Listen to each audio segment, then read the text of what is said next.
Hey, this week on Face Off Hockey Show, it's our last show before Christmas and possibly Boxing Day. We haven't figured out a holiday schedule yet. You shouldn't either. This week we'll talk about Philadelphia. Oh, the streets of Philadelphia. Oh, it's got the AIDS. And we've got some white jersey drama, and of course, Eugene Melnick being sued for $1 billion. All that and more. It's Face Off Hockey Show right now.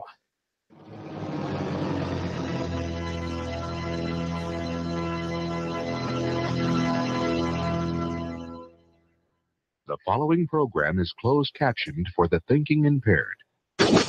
Choose your command. You have chosen the Face Off Hockey Show. I mean, hockey is my life. I've got on hockey underwear right now. The Face Off Hockey Show.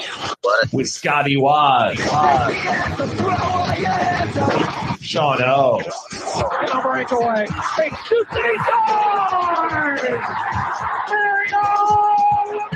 And the P-Boys, Johnny and Mark with the C. Yeah, baby. You believe it not? Oh, yes! Here's your host for the Face Off Hockey Show, Scotty Waz. Hi, everybody. How are you doing? Welcome. It is Face Off Hockey Show. I am Scotty Waz. That's Johnny P over there. Hi. But before we get started, Johnny, if I can have the floor. You can have the floor. Okay, good. I'd like the ceiling too, just to sandwich it together. Dancing on the Ceiling. That's fine. Exactly. I love that song. I heard that song today at work. It was really bizarre. Our music system's really weird. Okay. Hi, I'm Scotty Waz for bidets, and I just installed my bidet. And if you don't have one, I don't want to deal with your Neanderthal ass because this is next level cleaning. Like, I felt like Scott Darling sometime, just pooping all over myself. Now with the Scott Darling bidet, brought to you by Scotty Waz. Oh, it's a treat. That's it. That's all. Like, the bidet's installed. Are you as happy as the cartoon that you sent us? Oh my! Like, honestly, after the first one, I'm like, why have I been doing it any other way? Why have I not been jumping in the shower and washing it that way? Because this is even better. I don't have to get naked. You know, I just choose to. So I have a weird thought at this point because Sure. you know how much dirtier it sounds to jump in the shower to clean shit off of you. Oh, it's the worst. Have you ever in college thought you were gonna take a fart and it didn't turn out that way? Yeah, just watch yourself if you think you're gonna fart. That's exactly. That's probably a t-shirt. I learned that after a night in college. And listen, luckily by that time all my dorm mates had moved out because they either flunked out of school or just left. So shitting yourself wasn't the reason that they left. No, this was after. This is post everyone left. It was me in one side and a pothead in the other, and then that was it. So my hair is out of control tonight. It is and I love the reasoning why you did it. It's because you wanted to look like a Who. So yeah. You want to be in Whoville. No, it's weird. So I've just been cutting my hair recently at level 4, which means that it's not getting any shorter, but I think it's just getting thicker and thicker now. Yeah. And it's kind of just a spite Mark. That works. Team fuck Mark in full effect. Yeah. Sean Leahy would love it. Oh, he loves it. Yeah, that it looks fantastic. It looks great. I like the way it's going. Easy, breezy, beautiful. Did it fit well? I was wondering how the bidet would fit. Did the bidet fit well? It fits okay. I would rather the controls be a little bit more to the right, but it works just perfectly. It's got the self-cleaning nozzle. Things are great. The bidet is truly. I have a feeling if there's anything more apropos in life, it would be a bidet that self-cleans. Yeah, no. Like, come on. Like, if you're effectively self-cleaning with the bidet, why wouldn't the bidet self-clean itself? Right? So, it's great. I suggested anyone. I think they're like $20 on Amazon. By far the best comment that I saw on the entire thing, because I read it. I went down your Twitter feed, and by far the best comment was, "Ooh, the 120. That's a great version." Yeah, Arky. I was like, s- wow, somebody knows their bidets. Sportsnet own Archie Zuber. He's got one, and I was excited because I saw on his like Instagram feed that he got one before he went on his I think it was honeymoon or some stuff. And I'm like, yeah, no, that issue is real. The 120 is real. So, Oh, that's so good. So and good. you can actually get an extended warranty on it if you registered it 30 days after you bought it. Did you do that? No, I was well past the 30 days because I was lazy. Uh, But the fact that you have a warranty on bidet, that is I have a feeling you should have what? How does it get the water? I have this question. Where does it find the water? so it from? gets the water from the actual water intake into the tank. So you have to shut the water off to the tank, Okay. and then you do like it's a T splitter. So then you Ah. plug the water supply into the bottom there, and one goes to the tank, the other goes to the bidet, and then there's like a hosing unit. I see. I see. So All right. Well, that's good. At least it's not drawing water from the poop water. no, God no. That's why that defeats the purpose. You might as well just poop all over yourself and just go about your day. You might as well just start playing goalie for the Hurricanes. Yeah, but then you can't wear your white jersey That's true. It's true. Well, you weren't going to wear it anyway. It's fine. because you hate it. You hate your white jersey. That's true. By the way, $34.50 on Amazon for the Lux Bidet Neo 120. That's not bad. That's when you take the blue pill. So Oh, there we man. go.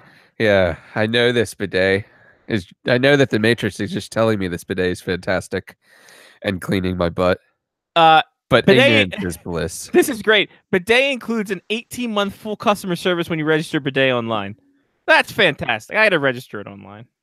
Did you register it online yet? Oh, I still have to. Again, lazy. You should register it online because I want to see a chat between customer service and you talking about the bidet and if something's wrong. Like I wouldn't know. I wouldn't see. Can you like just ask? Does the bidet have frequently asked questions? That would be something that I would like to know about. I'd like to know about if the website has frequently asked questions for this bidet.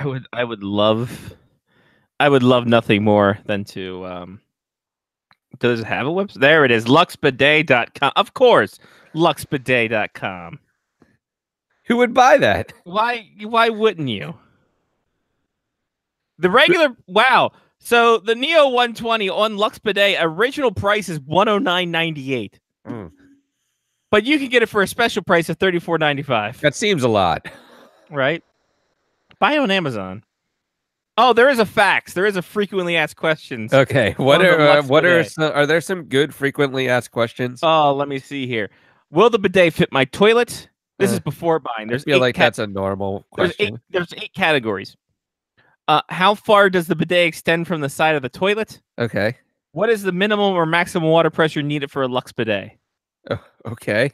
So those are the three Those are the three big questions before you buy it. before you buy it. Okay. The product features. Now this is a lot of them. I need help choosing a bidet. What are the features of each bidet? Okay. Is there a higher version than the 120 before we get into this? Let me see. There's a handheld bidet, a That toilet seat seems bidet. more dirty than just putting it on your toilet. Yeah, a toilet seat bidet and electronic bidet. Like a handheld bidet at that point is effectively spray like it's basically the thing you pull off the wall, right? When you're taking a shower. Is it Yeah, that, no, like- it's essentially like the old sinks yes. that Makes had sense. that's what it is. All right. So there's that. Then you have the Lux bidet. You got the Neo 110, 120, 180, and 185. I wouldn't get the 180. I feel like that's just turning around. What was that? I said I wouldn't get the 180. No, Feel like that just that takes you right back to the poop. exactly. It's poop. It's just straight poop. I'm trying to find Is out your what's the computer updating, by the way? Because Let me you keep see. like cutting in and out. Oh God. Just Probably. making sure. Because Kaspersky is always about What a database jerk! updates. Damn Russians. All right, it's running an update now. Okay. They're trying. It's 99%, but it's hanging in there. It's just hanging. That's Just all right. We're fine. Yeah. We're fine. Every time that you look like you paused, I would keep talking. So we have audio. Good. So the 185 has pressure knob, gives you better control of the stronger rear wash, gentler frontal and feminine mode. Oh, interesting. So it can be used by both sexes. Yeah, I'd rather not have a good shot of water under my balls or something to like catch me off guard. You can get the Luxet E850. This is the Cadillac of bidets. Is this a robot that like comes out and wipes your ass for you after you take a shit? It's adjustable straight position, a warm air dryer, and an LED nightlight. Oh, okay. Though they might have me at warm air dryer. Yeah, right. The Because you still nightlight. have to wipe your ass after this, right? Like even though you're getting shot with water, you have to like dry yourself before you Exactly. You Yeah, leave. you have to. Yeah. Yeah. And alternating hot and cold water spray. Okay, so there's another question I have at this point. Yes, sir. How are you going to stay at my house now? Like when you travel back home? Like, is this portable? I might have to get the handheld bidet for that. Do I Like, need? Do I need to buy? Am I going to get a random package from Amazon within the next like couple weeks? And It's it'll gonna just have, like gift- it'll have a note. It's like it'll be like, do you want to leave a note? And the note will be like, Johnny coming to visit. Please install before I get there. Johnny, don't ask questions. Put this downstairs. Put it on the downstairs toilet. That one has better water pressure anyway. Exactly. Oh Jesus! Actually, now that you say that, though, that's not a terrible idea. no, it's really not. It's not. Honestly, it's a great idea. Like this whole thing is fantastic. Wow. Yeah, the air dry. You do have to dry off at the end. Yeah. And there are some. Yeah, you know. mean- What's different about feminine wash mode? That's a question. Okay. How does the self-cleaning nozzle feature on some bidets work? That's okay. How durable are the materials? Again, great Okay. question. That's a great question. Yeah, because it's probably like a plastic, right? Do any units come with a left-sided control? Because it's on the right side. Because I'm gonna ask a really dumb question at Sure. this point. Man, I guess so. Most people probably wipe their ass with their dominant hand, right? So I guess Yeah. if you're left-handed, that you would wipe your ass with your left hand. So I guess that's a good question. I'm just trying to figure out how you can't use the bidet with your right hand. right. It's like you fumbled. Like it's not hard. It's like Maybe you don't have a right hand. If you don't have a right hand, then I understand that question. that's fair. Then why you have bigger then a bidet should have been in your life since you had the lost hand. In all honesty. Well, maybe it just happened. Maybe it was a wood chipper incident. But if you're Jim Abbott, you Right. should have had a bidet since birth. Well, let's be honest. Jim Abbott throws the paper towel up in the air, right? The roll. He throws it up in the air. He's already got a roll in his hand, wipes his ass, and catches the roll when it comes back down. I mean, I've seen him do it before. I've seen him. Doesn't he just have a toilet paper roll just there? Like, doesn't he pull from it? He dropped. I mean, it was like when he dropped the glove to pitch. It's true.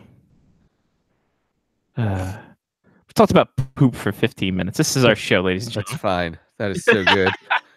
I'm kind of hoping that the girl that I talked to at the before the Caps game on Saturday night is listening to the beginning of the show. It should be great. This is I tried to sell the show. I was like, "Hey, this is our show." She's like, "Okay, so I'll just find the Jason mask." I'm like, "Yeah, yeah, just find it. Poop. you should listen to us, huge Caps fans." Yeah. Big Caps fans. By the way, speaking of which, how was the game? Your usual Sabres Caps game. Okay, so I'm gonna say we got there a little bit late, and by a little bit, probably like 6:45 Okay. for a 7 p.m. game. It was a little bit raining outside, Sure. cold, raining. There were lines that went across the street Wow. to get into the stadium at 6:45, and we were like, "Screw this!" So we went to the Green Turtle. Fair enough.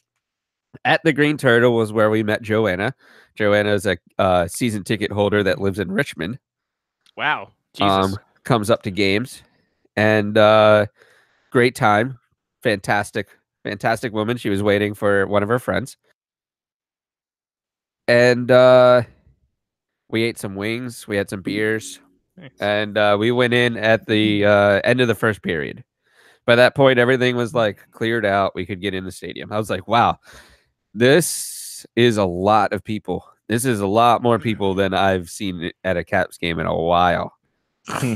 And I'm like, maybe it was just a random Saturday night that came. The game was good. The game was the best Capital Sabres game that we've had in 10 years. I mean, the Sabres should have won. Somehow, I think it was in overtime. Somehow I don't remember who took a shot from like the slot, but Phoenix Copley was beat and it went off of either a stick or it just went straight over the goal. Mhm. And we were sitting like above that goal. And I looked at my friend. He goes, "How the hell did that not go in?" I was like, "Yeah." And then the Caps won the shootout. But yeah, it was a good time. It was a lot of fun.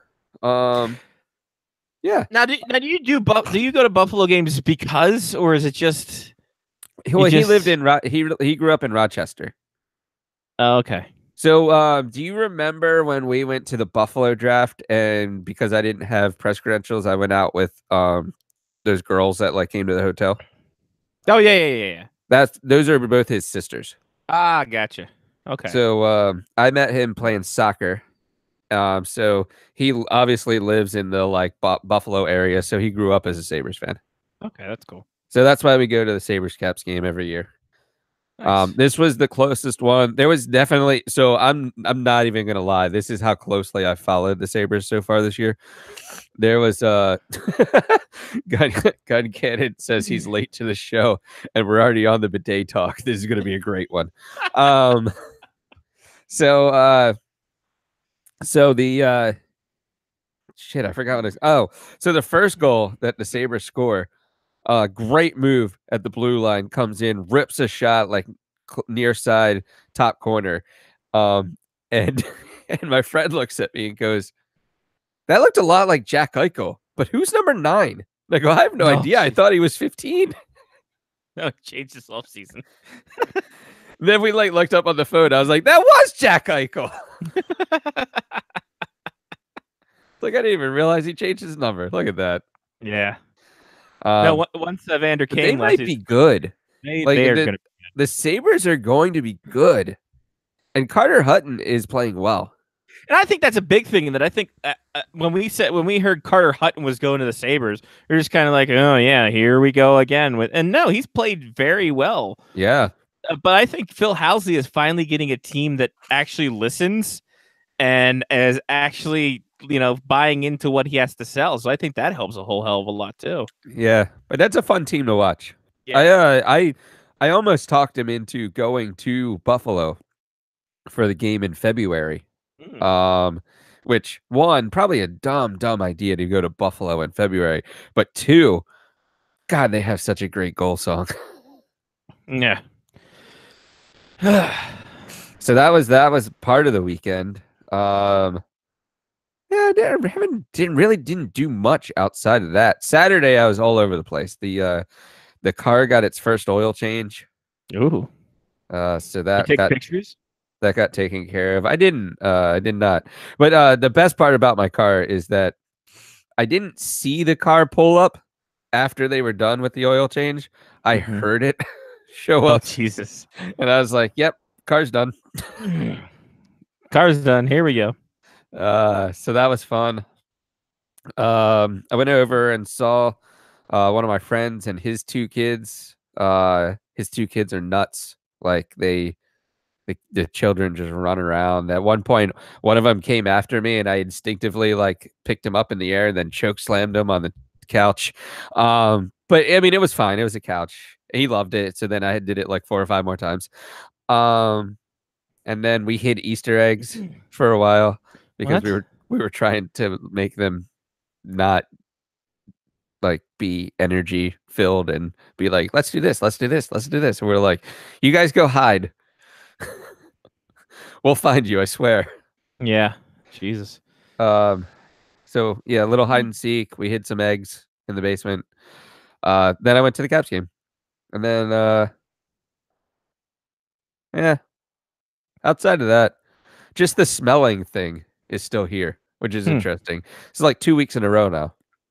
Nice. So got that going. Nice. Yeah. Yeah. So next week I get to hang out with the dog That's in cool. Alexandria. Yeah, that's awesome. Yeah. It's a cool dog. Yeah. My weekend was bidet weekend and watching the Black Bears at least one of the days pull off a sweep. So that was cool. I saw that. They haven't emailed me back yet. I finally got an email back from Colin recently. He's been settling in. Okay. I'll email him about the thing they sent you or didn't send you. Maybe the photog gig is gone. Maybe it's all over, Johnny. It's just as soon as it was there. It was gone. fun. It was fun while I looked at new cameras, so that's what killed it. Exactly. There it is. You're like upgrade, and they're like, nope. I was gonna upgrade to a full frame. Wow. Yeah. Oh well. Yeah, that was it. We're getting ready for Christmas, and yeah, that was about. I'm literally trying to think what I really didn't do anything this weekend. You got a package, right? I saw a Christmas package show up with burgers, cookies, and such. Oh yeah, Mama Waz has sent some of the Christmas joy. So crab chips and burger cookies and Alderbine cookies. So that was there. And yeah, that's about it. All right. So if you'll hit my music, Yeah. I think we can get ourselves into this one. No, son of a Oh, hooker. so something's not plugged in. I hit the wrong button. Down and out with some blues, maybe some black and bruised. It's the Face Off Hockey Show injury reports. You see, at some point, I would be smart enough to take this out of my Gmail so that I can like put it on my phone as an actual like sound. Sure, But I still have it in my Gmail. So then when I click on the button that closes my phone, it stops it from playing. there you go. Whatever. Here's what it is. Yeah. Uh, I mean, you have people that want to use it as their ringtone. hey man, holla at your boy and I'll get you the download. Why not? Why not, Pop? All right. I was asked which level of Patreon you needed to get the audio from the bumper. Oh, that's right. I remember that last week. Yeah. I figured out who your hair reminds me of, Johnny. Who is it? Carrot Top? Close. Diana Zavjalov. Taurasi? Close. She is on the PWBA Okay. Pro Women's Bowling Tour. Do we have pictures? Yeah, I'm trying, but Google's being a twat. Sounds about right. Chrome is apparently not responding. That's not good. That's not. There we go. Jesus Christ! It's like I'd never used this before. So there we are. Chrome is like my dating. Oh, sorry. Right. So there's a. Yeah, that's pretty good. Yeah. Her hair is more full though. Yes. I need a more full front. I think maybe if I let my front grow. I mean, I'd be a bit more emo. I think if I let the front grow out more. That's true. But I think I could do that. I think I could pull that off. She's fucking cute too, by the way. Yeah. So Yeah. so there we She's go. got good hair. She's Latvian too, so I think that's you Eastern Europeans. So is that the same person? Just what like perspective makes her shorter in one picture? That's a cardboard cutout. This was Oh. at the tour championship, and Well, it's not full size then. no, it's not. It's That's not crap. the scale. It's not the scale. It's not like Greg Sherman. No, it's not. Yeah, so I'd have to let the front grow out more. But I could try that. Maybe I'll let that try. Maybe I'll let that run through the winter and see. Listen, emo's coming back in a big way, Johnny. So I think that you can right. let it happen. All right. Speaking of emo, these people It'll be are like my Chris Gaines years. right. Just did that little soul patch underneath there. You'll be good to go. That's what made him Chris Gaines. Was the Yeah, soul exactly. It was the soul patch. Everything else was fine. Everything else was just Garth Brooks, but the soul patch is what put him over the edge. I'm gonna put in the notes what made what made Chris Gaines. You're gonna look at that in like 6 months and be like, "Holy shit!" All right, Bidets and Chris Gaines. Oh, we find Johnny's new album. Yep, that's it. Bidets and Chris Gaines, everybody. Days and Chris Gaines is definitely a new album on the list. Lyle will love it. Lyle love it. Lyle love it. Hey, there it is. It's endorsed. Lyle love it, and it's actually just Lyle's new website about things he loves. That needs to occur. Actually, that should be like a Saturday. Like, we need to sell him on this. This should be a Saturday like segment that he comes out that's called Lyle Love It, and it's just things that he likes like over the past week. It's a Patreon exclusive. Oh my god, this is amazing. Why are we just thinking about this now? Why are we letting this goal go out into the air? Oh man. All right. I can't wait until this occurs. Right. All right. So Oli Yolevi, who is a prospect for the Vancouver Canucks, 13 points in 19 games in Utica. Whoa. Season cut short. Knee surgery. He is Dunsky for the season. Damn it. Yeah.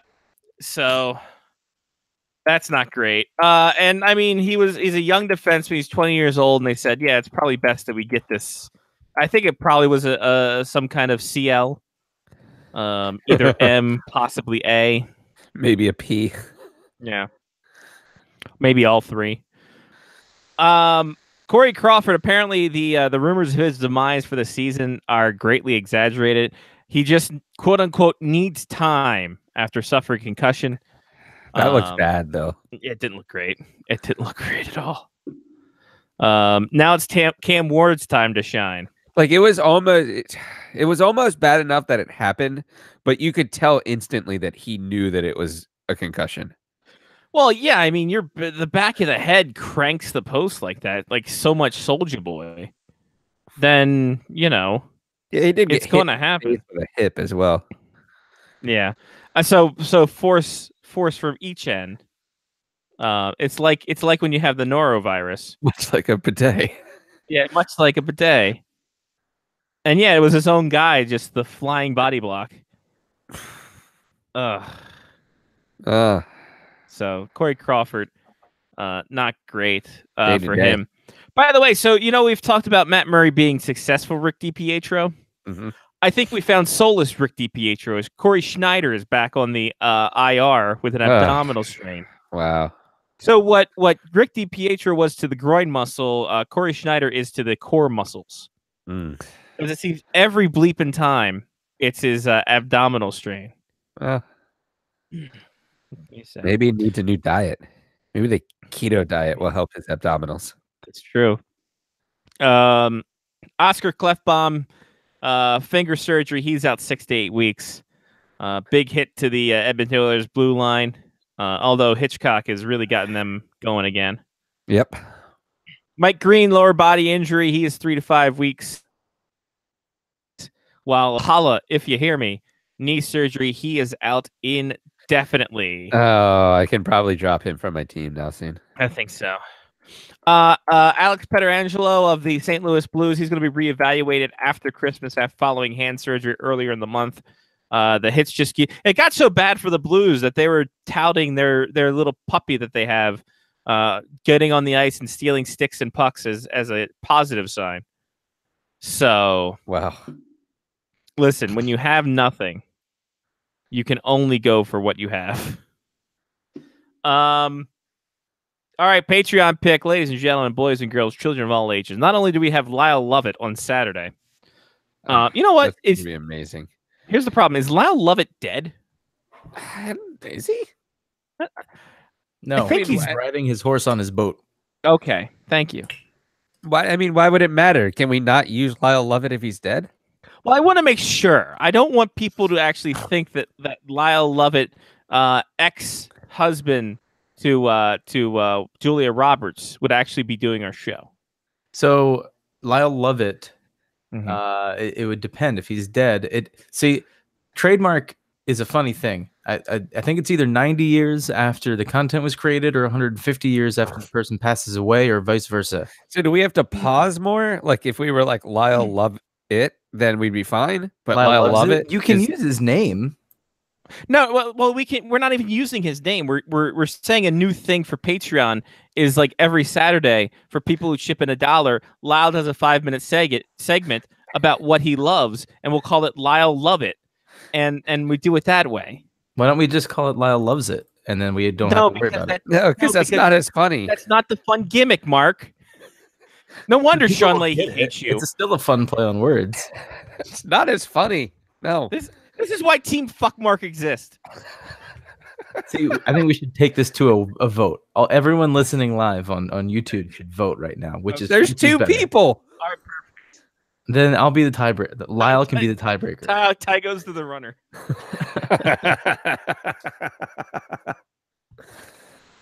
All right, so what are we putting out there? Either Lyle Love It or Lyle Loves It. Is that where we're debating? Lyle loves it. I don't like that. That's out. I don't like it. It just doesn't. Lyle wouldn't even be a part of that. It's not nearly as funny. No, he's right. You know what it is? You know what isn't funny either? The people who love us, because we love you right back. We love you, not Lyle loves it or love it. How about we just call it John Loves It? John Lovitz. John Lovitz. Damn it. See, that I'm on board with. Now I can do that also. Like every once in a while, I can like fill in. So if Lyle can't do it, like we won't have a Lyle Love It this week. We'll have John Loves It. John Lovitz. John Lovitz. And then I'll talk about what I love for 5 minutes. And then you love, and then at the end, and then I go, it stinks. There it is. Yes, you pick one thing that stinks, and you're fucking up your way. But after everything you say you love, you have to say, yeah, that's the ticket. Cannon just says he wants it to be Lyle Love It with a dash between love and it. There it is. I think that's a keeper there. I like the John Lovitz too. Good. So what I have on the rundown so far is bidets are great. What made Chris Gaines? Lyle Love It. John Love It's. We also figured out that I have a new album coming out called Bidets and Chris Gaines. Oh, the things you missed, Mark, in the first half hour. No, it's crazy. All right. So the Patreon, you people are great. Chris, Matthew, Damon, Mark, Trista, Brian, Angela, Sean, Mitch, Ethan, Kevin, Jeff. You guys help us, and you're helping us get more things. Possibly get a computer that doesn't run. It's pauses every first segment. Kaspersky. Right? Kaspersky. Patreon.com/Face-Off Hockey Shows where you can get it. So yeah. Patreon pick. Dead Heat. So we're going to talk about them both. Oh, sorry. That was a different. Yeah, it's true. The worst upper management in NHL history, and it's Thomas Dundon right about the white jerseys. Oh, which one do we want to tackle first? Interesting. I'm assuming that the worst management in NHL history is revolving around the Philadelphia Flyers right now. Oh baby, the Philadelphia. So if you haven't the days of our Gritty, who would have thought Gritty would have been who would have thought Gritty would have been the best thing this season so far? So obviously last week or 2 weeks ago they fired Ron Hextall. I think it was 2 weeks ago. And then there was rumors on Saturday that Dave Hakstol was going to be fired. Oh, this was beautiful.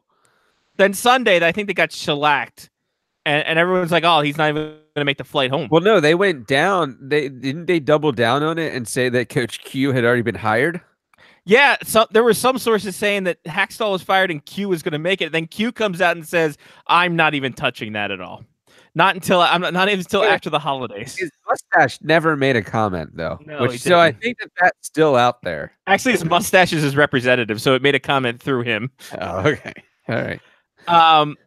So then Hakstol was still the coach, even though he was been fired, and Coach Q was going to take over. And then, like Monday morning, in an awkward conversation, Hakstol got fired. I'd love to know what that conversation was. Like, So Hackstall came into the office and Paul Holmgren. Actually, who's the Fletcher's the GM, right? But he like walks in the office and Fletcher's like, "All right, so you have social media accounts?" Hackstall's like, yeah, why? So do you want to coach this team still or no? I think I'm good. I'll see you guys. All right, yeah, no problem. Thanks for everything you did. See ya.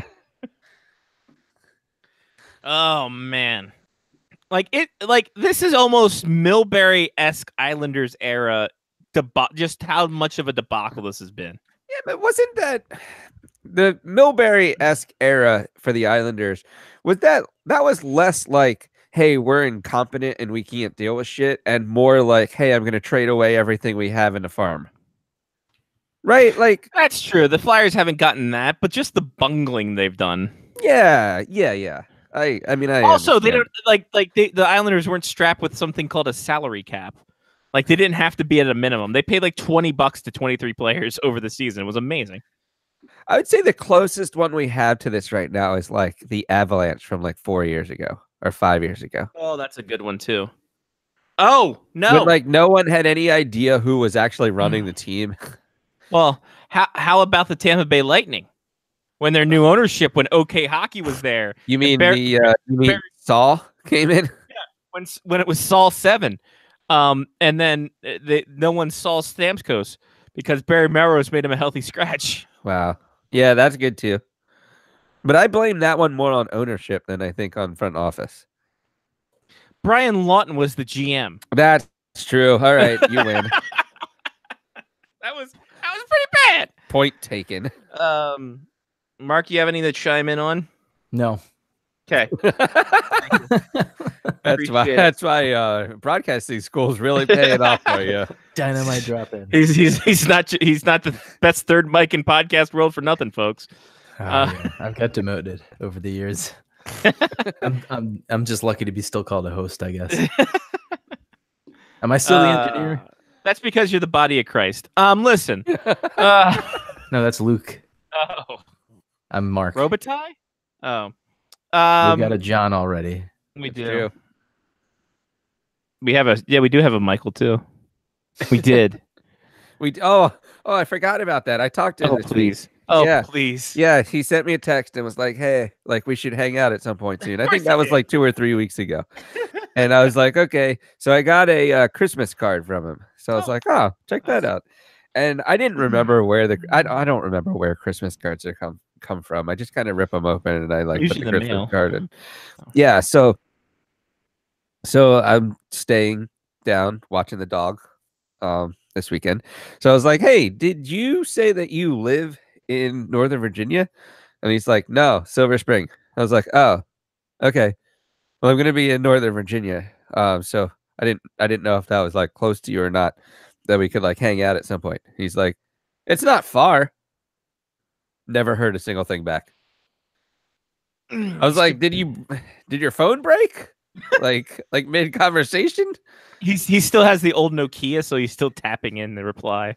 So I don't know if I'm seeing Sean or not, but I talked to him. He's still alive. That's so good. He's got that going for him. No, I saw a new card break. I think it's fine. Oh, that's good. Speaking of bad upper management, wow.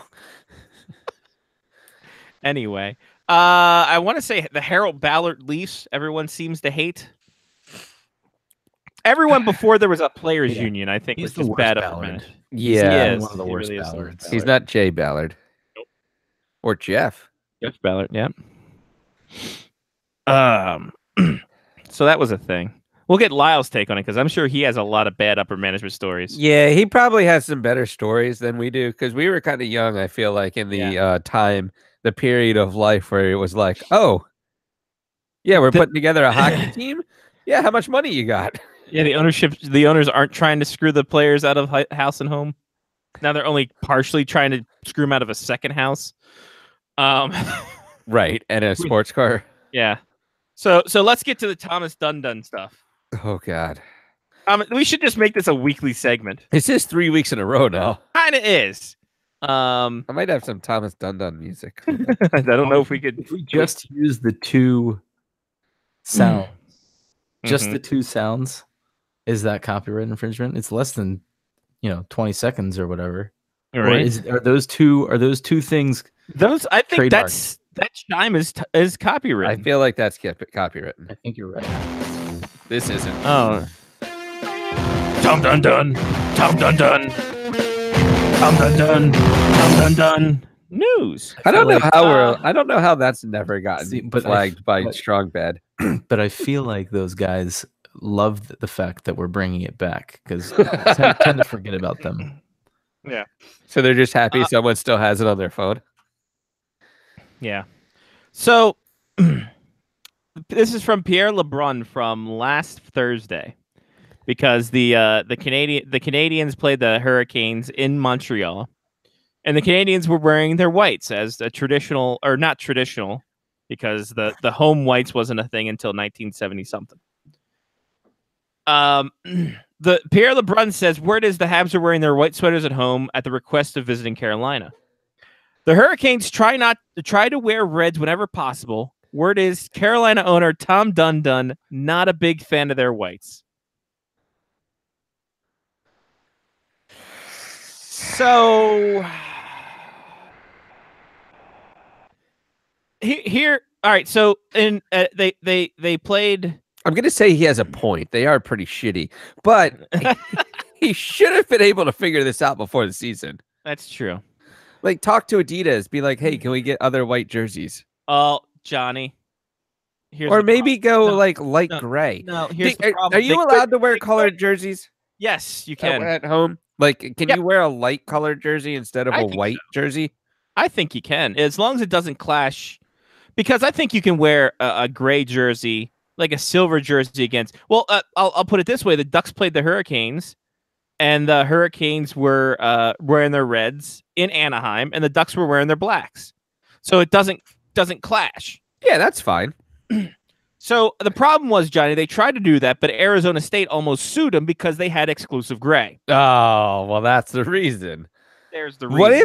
What if they used like a lighter exclusive? Oh my god! Even with the delay, he's dead on. What was that? Gun cannon, as you literally as you said that, right? Dundon's just waiting to debut that exclusive gray. Yeah, there it jersey. Everyone Uh, loves exclusive gray. Exclusive gray is. I a like great the thing. article you wrote this week as well with the screen capture that Thanks. just says exclusive Exclusive gray. Oh, so good. So apparently, the Carolina Hurricanes are 0-3 when teams are wearing their home whites or their whites jerseys at home against the Carolina Hurricanes. Okay, but he's all about like winning games, right? So shouldn't he like switch that up at some point? Mm. Maybe he's trying to move his team to Miami. Wait, that doesn't work in the NHL. No, yeah, no. They're That's a still shame. shitty. Yeah.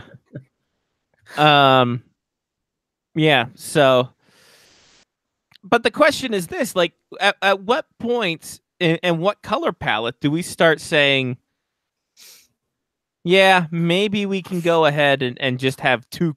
Because the football has color clashes, right?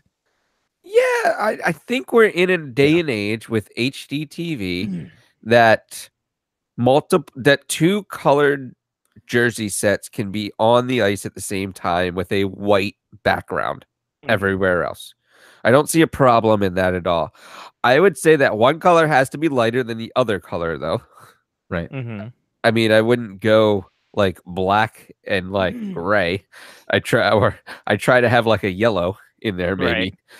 But I don't see a problem in that at all. I don't see why there has to be a white jersey. I don't see why there has to be a dark colored jersey, or you wear these at home and you wear these on the road. Like, even football has gotten to the point where they don't wear the like white jerseys and colored jerseys.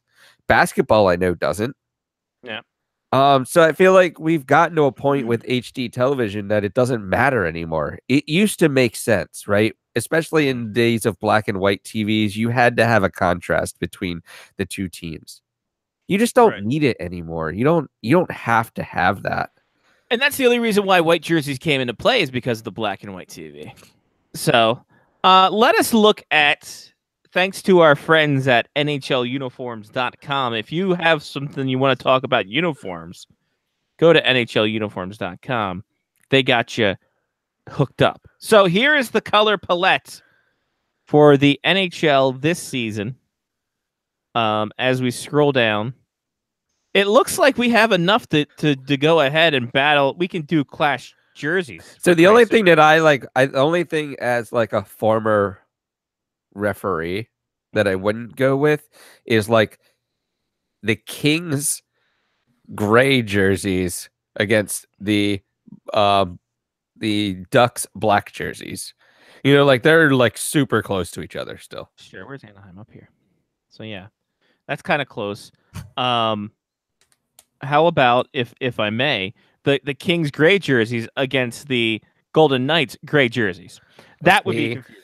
That's confusing. That is A little bit confusing. confusing. But so, and this is going to be the point that I make as well.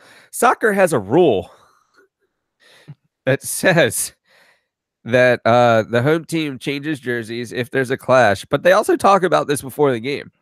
Yeah. So does the NHL have a rule that the home team has to change colored jerseys if all of a sudden the visiting team shows up with their like red jersey? Well, I think equipment managers talk about it beforehand, and they have to get this thing But couldn't the figured home out. team at some point just be like, no, go fuck yourself? To have the away team put on pennies. That'd be awesome. Oh, I cannot wait until the first NHL game where they have to bring out those like neon yellow Adidas pennies. Oh, that'd be great. Or they have to wear the light blue like practice jersey that they have instead, like the Cat's light blue practice jersey. Yeah, exclusive pennies. I mean, Adidas has pennies. That's what they do. Might as well. God, But I I mean, would love that. Come on, I make this happen, NHL. What would be the best aesthetically looking game? Like if you put like it, for the color, like for your rods and cones in your eyes. I'm thinking the Calgary Flames retro reds against the Dallas Stars bright victory green. That's good. The mustard yellow it doesn't pop as much. Maybe maybe I should retract that. The mustard yellow isn't what I should be going with. I should be going with the Flyers bright orange jerseys. That's good. Who are they playing against though? Oh, I have to have another team? Yeah, usually. Yeah. Only sometimes. I mean, let's be completely honest. At this point, the Flyers might be able to beat themselves. Are you talking about this jersey right here, Mark? What year was I remember a much 2000. brighter one than That's that. this year's jersey. That's 2002 to 07. No, there was one that was just like insanely bright, like disgustingly bright. Are you thinking about the Islanders yellow jersey or orange jerseys Maybe it was the Islanders. with Yeah, those were like massive traffic cones. like these beauties right here?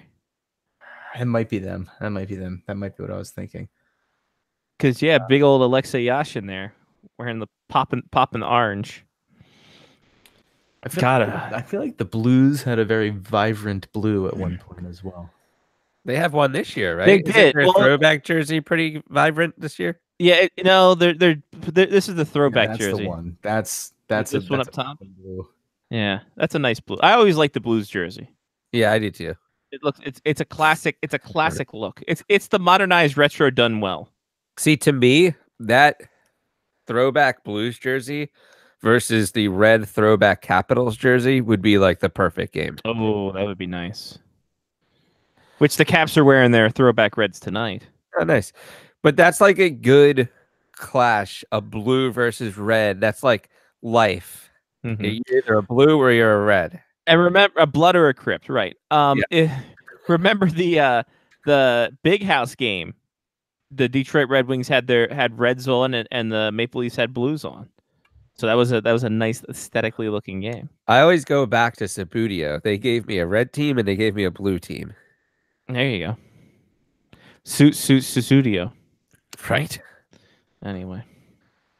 So yeah, there we go. I think the most annoying game could be the Penguins bright yellow. Actually, no, the Nashville Predators Nash Vegas Gold. Those bright sons of bitches. That would be a quite annoying game. Versus Vegas or versus or versus the Penguins? No, they'll go back in time and they'll take on the Atlanta Thrashers and the Baby Blues. Ooh. So I like light blue jerseys for some reason. they're a nice little pop. They have a nice pop to it. The Baby Blues looks nice. I like those grays as well. Exclusive? I mean, the Vegas isn't exclusive, obviously. It's true. Oh, exclusive gray. We've gotten more out of you than we put in. Like, I almost feel like I want to buy an exclusive gray, but I know that that's not in Jersey. Like, I'd have to get a pair of like Arizona like gloves in exclusive gray that I would never ever use because I played hockey once, but I would fucking buy them just for the shits and giggles. Just hang them in the wall. It's fine. I'd get somebody to sign them, like Scotty. Exactly. Here we go. Hashtag exclusive gray. Hashtag exclusive gray. Oh, it's the best. Yahar Kahari has been suspended 2 games from the Edmonton Oilers for cross-checking Vince Dunn. Yeah, that was bad. And yeah, not a great one. A lot of bad ones this week. A lot of not so great ones. Well, I mean, at least you didn't get suspended from your team and your contract was terminated. And yeah, now you're on waivers. Oh, we'll talk about that with Lyle about what went wrong. Nothing like giving up $12.5 million to get out of Buffalo. Yep. Ladies and gentlemen, boys and girls, if you thought the Thomas Dundon drama was the peak idiocy, Eugene Melnick and the LeBreton Flats people said, hold our beers. So Trinity Development, which was a partner with the National Capital Commission to get a new arena for the Ottawa Senators in downtown Ottawa, they have launched a $1 billion countersuit against Eugene Melnick. Melnick has a $700 million lawsuit against Trinity. And as of today, the Rendezvous LeBreton deal, fait accompli. It is over. It is done with. So LeBreton Frats is up for grabs. Oh. Just when you thought the Senators couldn't get farther down. The Quebec City Senators sounds great too. Quebec Senators. Don't they really just have to move them over the river? Yeah, it's like They'd be about fine. it's like about 2.5 hour drive, I'm sure. Well, we had to Sean Quest this. I think it's a 2.5 hour let's be drive. completely honest. From downtown Ottawa, Quebec can't be much farther than Canada. Oh no, it wasn't because we got lost up there. When myself, Sombrero, Greg. Well, you guys were in the Providence of Quebec, right? We are in the Providence of Quebec. You weren't in Quebec City. We rode on the island. Right. You're riding dirty. Yeah, riding dirty. Mark, By the were way, you part of that trip as well? I don't Okay. believe so. Wait, yes, he was. That's where you tore your ACL. Oh, Ottawa? That was the infamous river. Well, you were on the trip, but you didn't Don't make fight. it out to the night where they went to the casino. No, I wasn't in the casino. No, for Oh. sure not. No. Uh, It's because the casino crew and the cabin crew went 2 different directions, I think. yeah, because it was. That's yeah, true. We had to cross. We had to follow the Green You had, Ferry. you had to get to the last ferry. We caught the last ferry before we had to drive all the way around the river to Right. get home. Which I had to do that coming back, and that was not fun. Because it was dark and obviously Google. 4 hours, 4.5 hours from Ottawa to Quebec City. Wow, Huh. I thought that was closer. Montreal's closer. Montreal is about a couple hours away.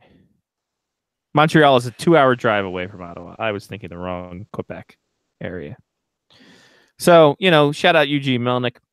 The Chicago Blackhawks mascot Tommy Hawk got into a fight with a fan. What a great week for hockey. The fan jumped Tommy Hawk drunkenly, shockingly enough. Tommy Hawk then gave him a sidewalk slam and was just headlocking him and punching him, just giving him little noogies. The Chicago police were all over it because they have nothing better to do. So I don't know if charges have been pressed, but my God, listen. Can you press charges on the mascot? Because the mascot's just defending himself. I think you can't. Like, I feel like this is when we should have like Matthew P. Death Esquire in to talk about how he protects mascots. It's true. Tommy attacked by a white man between ages of 18 and 20. So it was quite something. It was quite amazing. I think it was a self-defense thing, so we will go ahead and assume that. I've never seen a mascot attack anything other than another mascot. But what about the other way around? How many people have you seen attack mascots? I'm sure it happens. Didn't someone flick off Mr. Met? Didn't Theo Fleury hit a mascot with his stick or something? I mean, Harvey the Hound had his tongue ripped out. That's true. Arlen or whatever his name is. Todd McFarlane? Todd Mc. Did he make a little like character, a little statue of us? Craig Craig McTavish. Craig That's the one. McTavish, sir. Yes, That's the one. Sorry. Yeah, and yeah. So there's that. Yeah, he made a little action figure. Yeah. Nice. That's Todd McFarlane. We're gonna bring in Lyle Richardson as he patiently waits and has his mute button on. Hi, Lyle. How are you, sir? I am just fine. How How are is you the- guys tonight? Good. How was the snowshoeing? Fantastic. We loved it. It was. Did you put the tennis rackets on? Yep. And then what? Yeah, exact. Tennis rackets and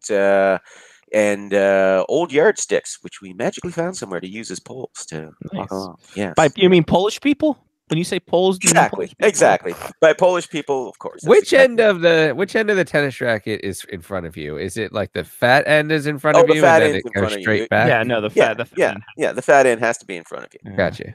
Yeah. And this is for surface area, right? Exactly. Yes, yeah. Exactly. Yeah. No, geez, this was our first time out on snowshoes in nearly 2 years because last winter just sucked. There was never enough snow Yeah. down. And yesterday we got. Well, there was a lovely- winter where we saw pictures of you with snow over your head as well. So Yeah, but that was like years before. I would throw those up like as random shots, and the bad winter 3 years ago, which is when I could. That was the winter that convinced me, hey, maybe I should buy snowshoes. And but yeah, we had a lovely dumping. of that's why snow you screwed up yesterday. winter for everyone. There Yeah. you go. So if So you buy snowshoes, you can't use them. yeah, well, we used them this year. Ta-da! So at least this winter we got a chance to get it. Well, this fall, this technically being the second last day of fall. But Yeah. hey, when you get 25 centimeters of snow down, hey, that's perfect snowshoeing weather right there. Hell yeah, ladies. All right, Lyle, we're gonna bring you in for this. ESPN has a show called Outside the Lines. I don't know if you're familiar with it or not. ESPN. What is this ESPN of which you speak? It was once a haven for sports highlights. Now it's apparently just argument shows. Okay. Now It's also if you can read other people's minds, right? that's That's- true. That's it. Yeah, that's Ah. ESPN, you're right. Ah, By the way, Buoyant Network. Excellent. rest in peace, Puck Soup 1.0. Yes, yes. Sorry to hear that Dave Lozo has decided to move on from the show. Hopefully, our buddy Greg finds himself a suitable new co-host. Scotty, I hear he's hiring. Yeah, no, right? I don't have that kind of stroke, Lyle. You know that. And listen, Come on. here's Are the you thing, kidding? though. The bidet talk would be in. Bidet talk would be great. Absolutely, you I would want- bring a whole different element to the show that it's Oh, sorely no, lacking. exactly. I would In bring that there's not flexibility. enough bidet talk. Yeah. I did 15 minutes on bidets. It was fantastic. That should actually be a comedy set. I will say this, Lyle. You know how they said Alex Ovechkin's a coach killer? I want I to. seem to recall that nonsense a few years ago. Yeah. I'm starting to think that Greg Wyshynski could get a co-host killer on him because it was Rob Pizzo, Right. it was Jeff Merrick, Jeff Merrick for a long and now time. Dave Lozo. Yeah.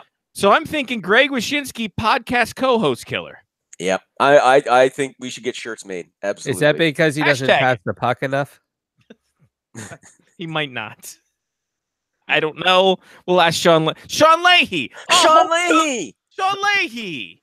For heaven's sake. Not a host. Someone he killed. Exactly. I should just Metaphorically send speaking. Sean Leahy the link every once in a while because Metaphor- Google wants me to email it to him every week. I know, right? Like every time I Definitely. put Scotty, Mark, and Lyle in an email, it's like, do you also mean Sean Leahy? Yes, yes, we do. I'm like, yes, Google, but not this week. Damn it. Yeah. We want to guilt him into joining. Yes. Right. So yeah, I should pop in and say, hey, listen, I did 15 minutes on bidets. Here's my resume. Go. Send them your demo tape. It's just Instead of my Exactly. it's bidets, the new album, let's- Bidets and Chris Gaines, and Lyle's new segment. Oh, that's another thing we have to pitch to you, Lyle. Oh. Before the end of the state. We have 2 new Patreon segments that we want to bring. We might need your help with this. Okay. You do like a 5-minute segment or whatever, and you tape it and you send it to us, and we call Lyle Lovitz. It's things that you love. It's one thing you love, and we just call it Lyle Love It, and then we go from there. Yeah. If And that then- doesn't work, Uh-huh. if you can't make it, Johnny, tell him your idea. And then if that doesn't work, then we have one that I come on, and it's John Lovitz. Oh, wow. And then I have more than one thing that I love, and then at the end I have one that I go, it stinks. And then after everything Johnny loves, he says, "Yeah, that's the ticket." I think this Yeah, has. It stinks. But here's the thing: Mark brings up a question because he understands that English is a common denominator we all have. He thinks it should be called Lyle Loves It, and I say no, that doesn't work into our pun. What say you? I agree with you. Obviously, it'd Thank have you. to be Lyle Lovitz. Lyle loves it. Lyle Love it. Lyle Love It. Lyle Love it. Exactly. It has to in order for that to work. See, you had me all tongue tied for a second. Hold on, here we go. Here's what we do. You and I present something to you, Mhm. and I say, Lyle, love it? And then you go on a thing about whether you love it or Oh, not. I'm liking that so much better. I'm yes. All I right. need you to do the lead. Yeah. So we can set this up and we can record and go through this. Yes. Absolutely. Lyle, what's in the news today? Bidets. Lyle, love it? I love bidets. Let me tell you why. I'm not a fan of fecal matter, as you know. I find that fecal is a more disgusting word than shit. A bidet. And All right, off we perfect. go for 5. I can go 5 minutes on bidet. I can't do Oh, 15 yeah. minutes like you because you're a pro, but I That's- could do. listen. I could hold my own for 5. Well, Lyle, it's not because I'm a pro. It's because mine's installed, and it's a life-changing event. Oh my lord! You finally got it installed. You did it yourself? Oh, I did it myself, Lyle. Yes. It took about 30 minutes of swearing. Hold on. All it takes. Hold Well, on. that's Can we- 5 minutes can we stop installation, for a 25 second? minutes of Okay. swearing. Is there a point where you can call somebody else to come to your house to install a bidet? Yeah, it's called a Yeah. plumber. Yeah, it's called, exactly. You called a plumber. Why would you? I, I know, right? Why would I, you? I was really hoping that there would be a bidet Well, installer. I will. Welcome say- to bidet world. We I do will say bidets this. and only bidets. All day, Mark, I every think Mark's day. trying to say Mark- something, but he's Mark muted. is muted, but he's talking in his microphone. Sorry about that. Who's the tester for that? Is the guy that installs it the tester, or do you have to test it and let him know whether it's too warm or too No, cold? no. Or if it needs more water pressure. Whoever installs it has to test it because it has to meet. It's the same things if you had an electrician come over to do wiring for you. They have to test it. They just don't install it and walk away and say, "Here, you do it." And I knew that, and I'm not saying I did it naked, Oh my but I'm lord. not saying it. I have a feeling that if you were like a bidet installer, you would need like some kind of certification because think like you're so. literally taking shits in a bunch of people's houses. Yeah, So you have to Well, have like a it's- credential to It's do the that, plumber's right? stamp Like, of the seal. It's the butt crack. There Now, you the go. question is, if you like are, should you shave before you? Is it easier to get clean with or without a little bit of hair down there? Is the question. Well, everybody has a little bit of hair down there, Mark. Yeah, I think you got if you're shaving, then you don't need a bidet. But Lyle, I think, or Mark, I think the thing is that you have to try it in the worst conditions Yeah. because you have to keep it pure. Right. So let's not manscape too much down there. Mm. Right. But then do you need more water pressure? Do you need to crank up the water pressure every now and then? Look, but here's the thing: there is a knob that gives you the low amount will give you enough water pressure. Believe you me. Oh, I can't. You should try high just to see if it blows out your O-ring. He does high and discovers the bidet is also a self-induced enema. There I you was go. gonna say, if you crank it like Soldier Boy, you're gonna be Supermaning on that shit. Like, Oh my god, this is amazing. This is even next level. We didn't even go this far the first time. I No, we know. didn't. Well, because we were I didn't tying it even in know, with I Todd did not Darling know last that there time. was I did not realize there was a button that you could make it a high, like high Yeah. water pressure. no, there is a distinct amount of water pressure that you can turn it from that to just oh my god. Well, it has to be because let's face it, there are as with feminine napkins, there are those for light days and those for your heavy days. Oh yeah, no, exactly. Like if you have a Yeah. Taco Bell run. Oh like, well, there you that's- go. There you go. Sure. Yeah, So how- one too many crunch wraps, and all of a sudden, Yeah, no, for the you're Taco crunch- Bell level. Yeah, Yeah. You're crunching something and else. suddenly There's you're, low, you're high, making and a run. Taco Bell. Then is suddenly what you're is making on a it. run for the border. All But, right. then, Yeah. but then Yeah. there are those days where you get a clean sweep. So what do you do then? Do you just not spray? No, you always spray. What are you talking about? That's the whole point of a bidet. But it's when you dry afterwards, then you're just like, hey, look at this clean sheet, and then you go to the press and have a press conference for the Brits. Then that adds to your fantasy stats. Exactly. If you have like Yeah. one Oi. clean sheet a week, that's an amazing. But then you see it'll get ruined by analytics people who'll determine that those people who use the least amount of water are using it the most effectively compared to those using the higher amount of water. The ratio of water to area, you see, and then it'll just get ruined. It's true. Damn stats geeks. That's true. That's true. Listen, but he's only pooping at a 2-day once every 2 days. So obviously it's Right. going to be a bigger in bulk. His Yeah, time I on wouldn't- John- your time on John's probably way higher than the average. Oh, you kidding me? That's why I got a bidet. Yeah, obviously. Yeah. Especially if you eat turnovers. Yeah. Oh wait, what? Do you find the transition? Do you find the transition from your home toilet Hold on. to Here's the the- work toilet yes. a little tough? Trust me, my home stats are much better than my away stats. Right now. My possession numbers away are great, but I want to get rid of that at home constantly. I want the possession numbers. Bunch of Klingons. Yeah, exactly. Mm. Speaking of poop, Outside the Lines went to arenas and did health inspections about how good their foods are at the arenas. Mm-hmm. Oh, this So sounds bad.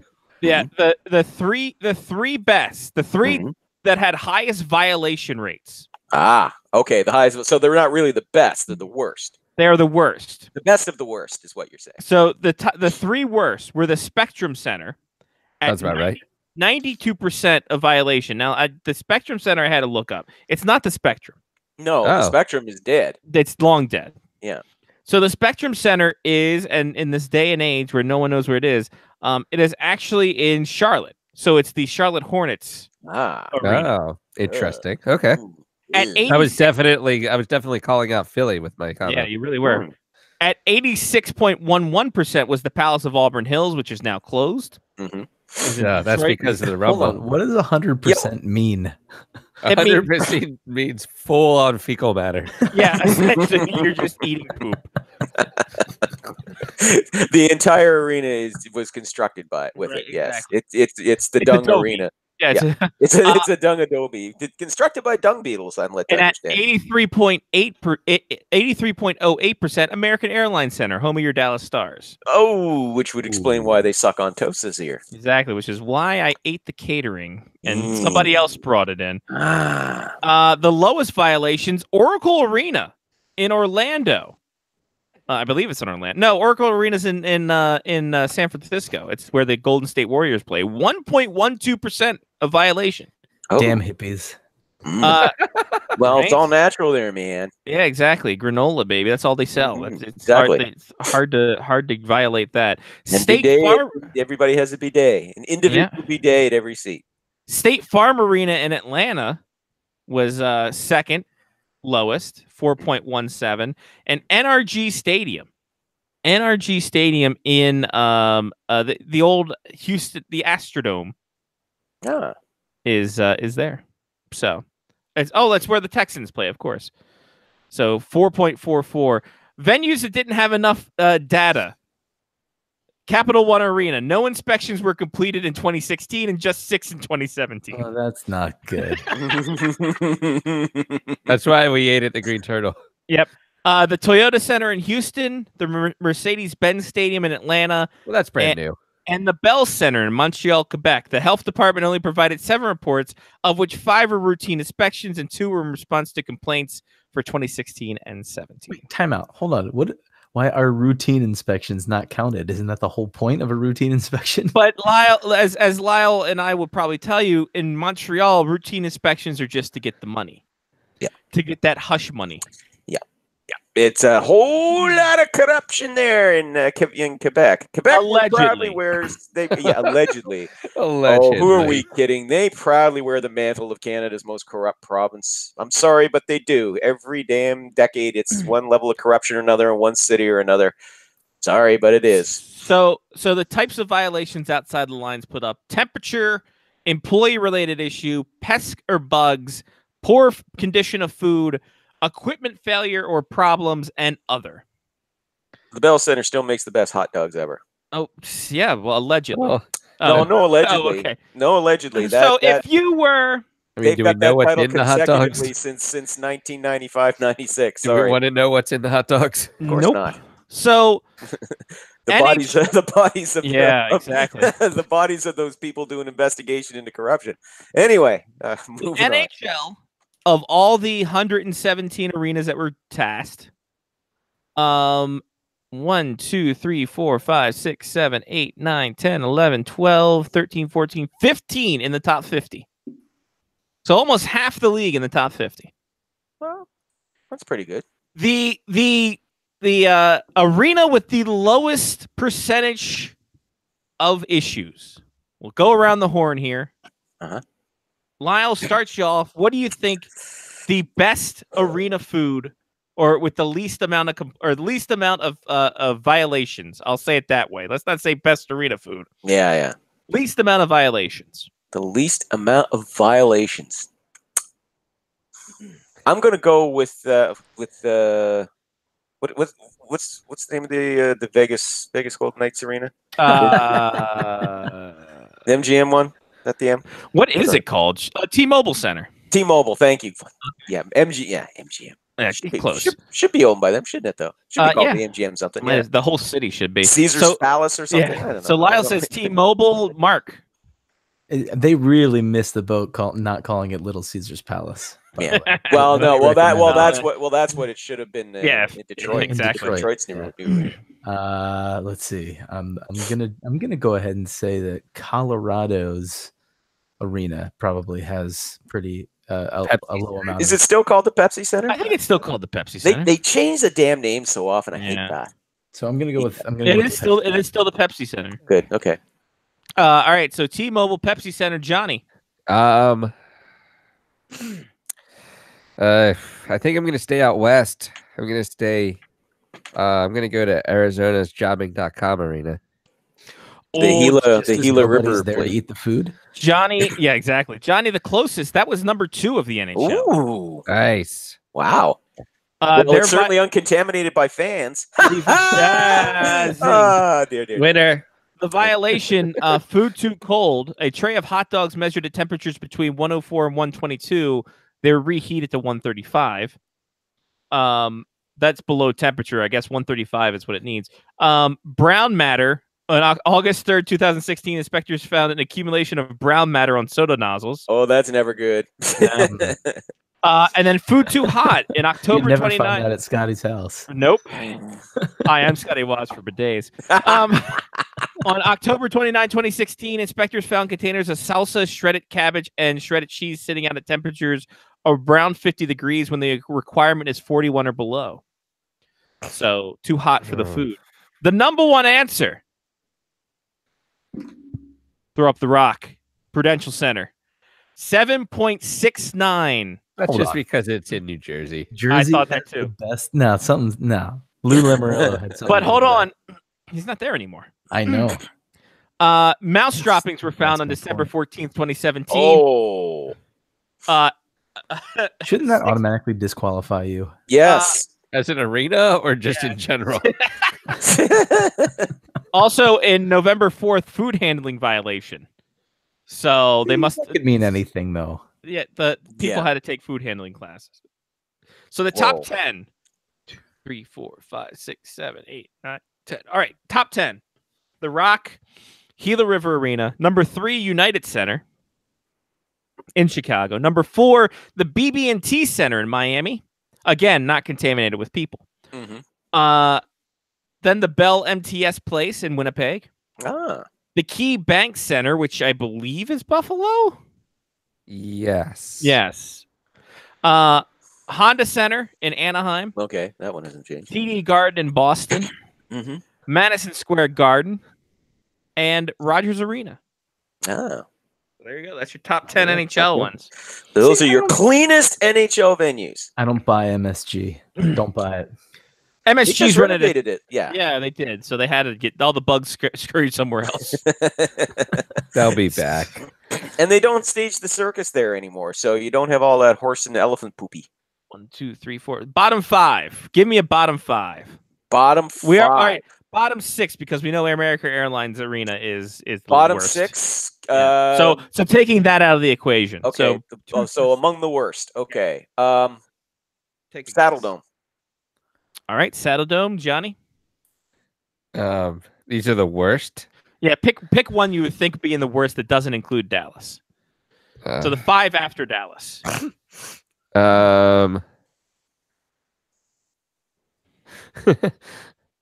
AJ says he remembers once upon a time the United Center had a perfect inspection record. That's true. He's not wrong. The city of Chicago only expected the arena during off hours. I'm looking for worst, right? Yeah, the worst. Yeah, the worst in the NHL. Mm-hmm. I'm gonna go with Vancouver. Oh, that's wrong because it was top 10. Damn it! That's right. That's right. He said Rogers Center. He said Rogers. Try again. No, let him try again. Let him try again. Oh well. Try again. I don't remember the top 10. That's fine. That quickly go that ahead. it went out of my head. We'll point I'm just gonna say places I don't like. That works. What about Barclays Center? Ooh. Mark, you want to give your answer? I would like. I have two. I have two answers, but I'm only going to go with one. Okay. And I'll tell you why I didn't go with the other one after I say the first one. Sure. I'm going to go with Carolina as my answer. I wanted to go with Atlanta, but I feel like that's unfair because I feel like nobody really plays there anymore. Well, they were one of the best, as I mentioned before. Yeah. Yeah. Because Benz, right? No, not Mercedes-Benz. It was the other one. Phillips Rangers used to play. What used to be Phillips Arena, which is now State Farm Arena. They were second. Like a good neighbor, they're there. Yeah. Well, Barclays. go with that one first. I'm going with Carolina. Carolina not on there. Barclays is. They are 63.16%. Nice violations. So it goes American Airlines Arena or American Airlines Center, then Pepsi Center. Whoa. Then Nationwide Arena, then Barclays. This one shocked me. Bridgestone Arena in Nashville. Wow. It's all that catfish. And then T-Mobile Arena, and I think that's because of the strippers. Yeah. It's a little wet hot slots. Yeah. When you're working 2 or 3 jobs and you're coming straight from the club. Yeah. There are no clocks in that town. Exactly. Saddle Dome was in the middle. It was dead spot in the middle, Lyle. So neither a winner, neither a loser. So there we go. That was fun. Aren't we all losers, though? That's I true. mean, really? Yeah. When it comes right down to it. Lyle Patrick Berglund. Oh.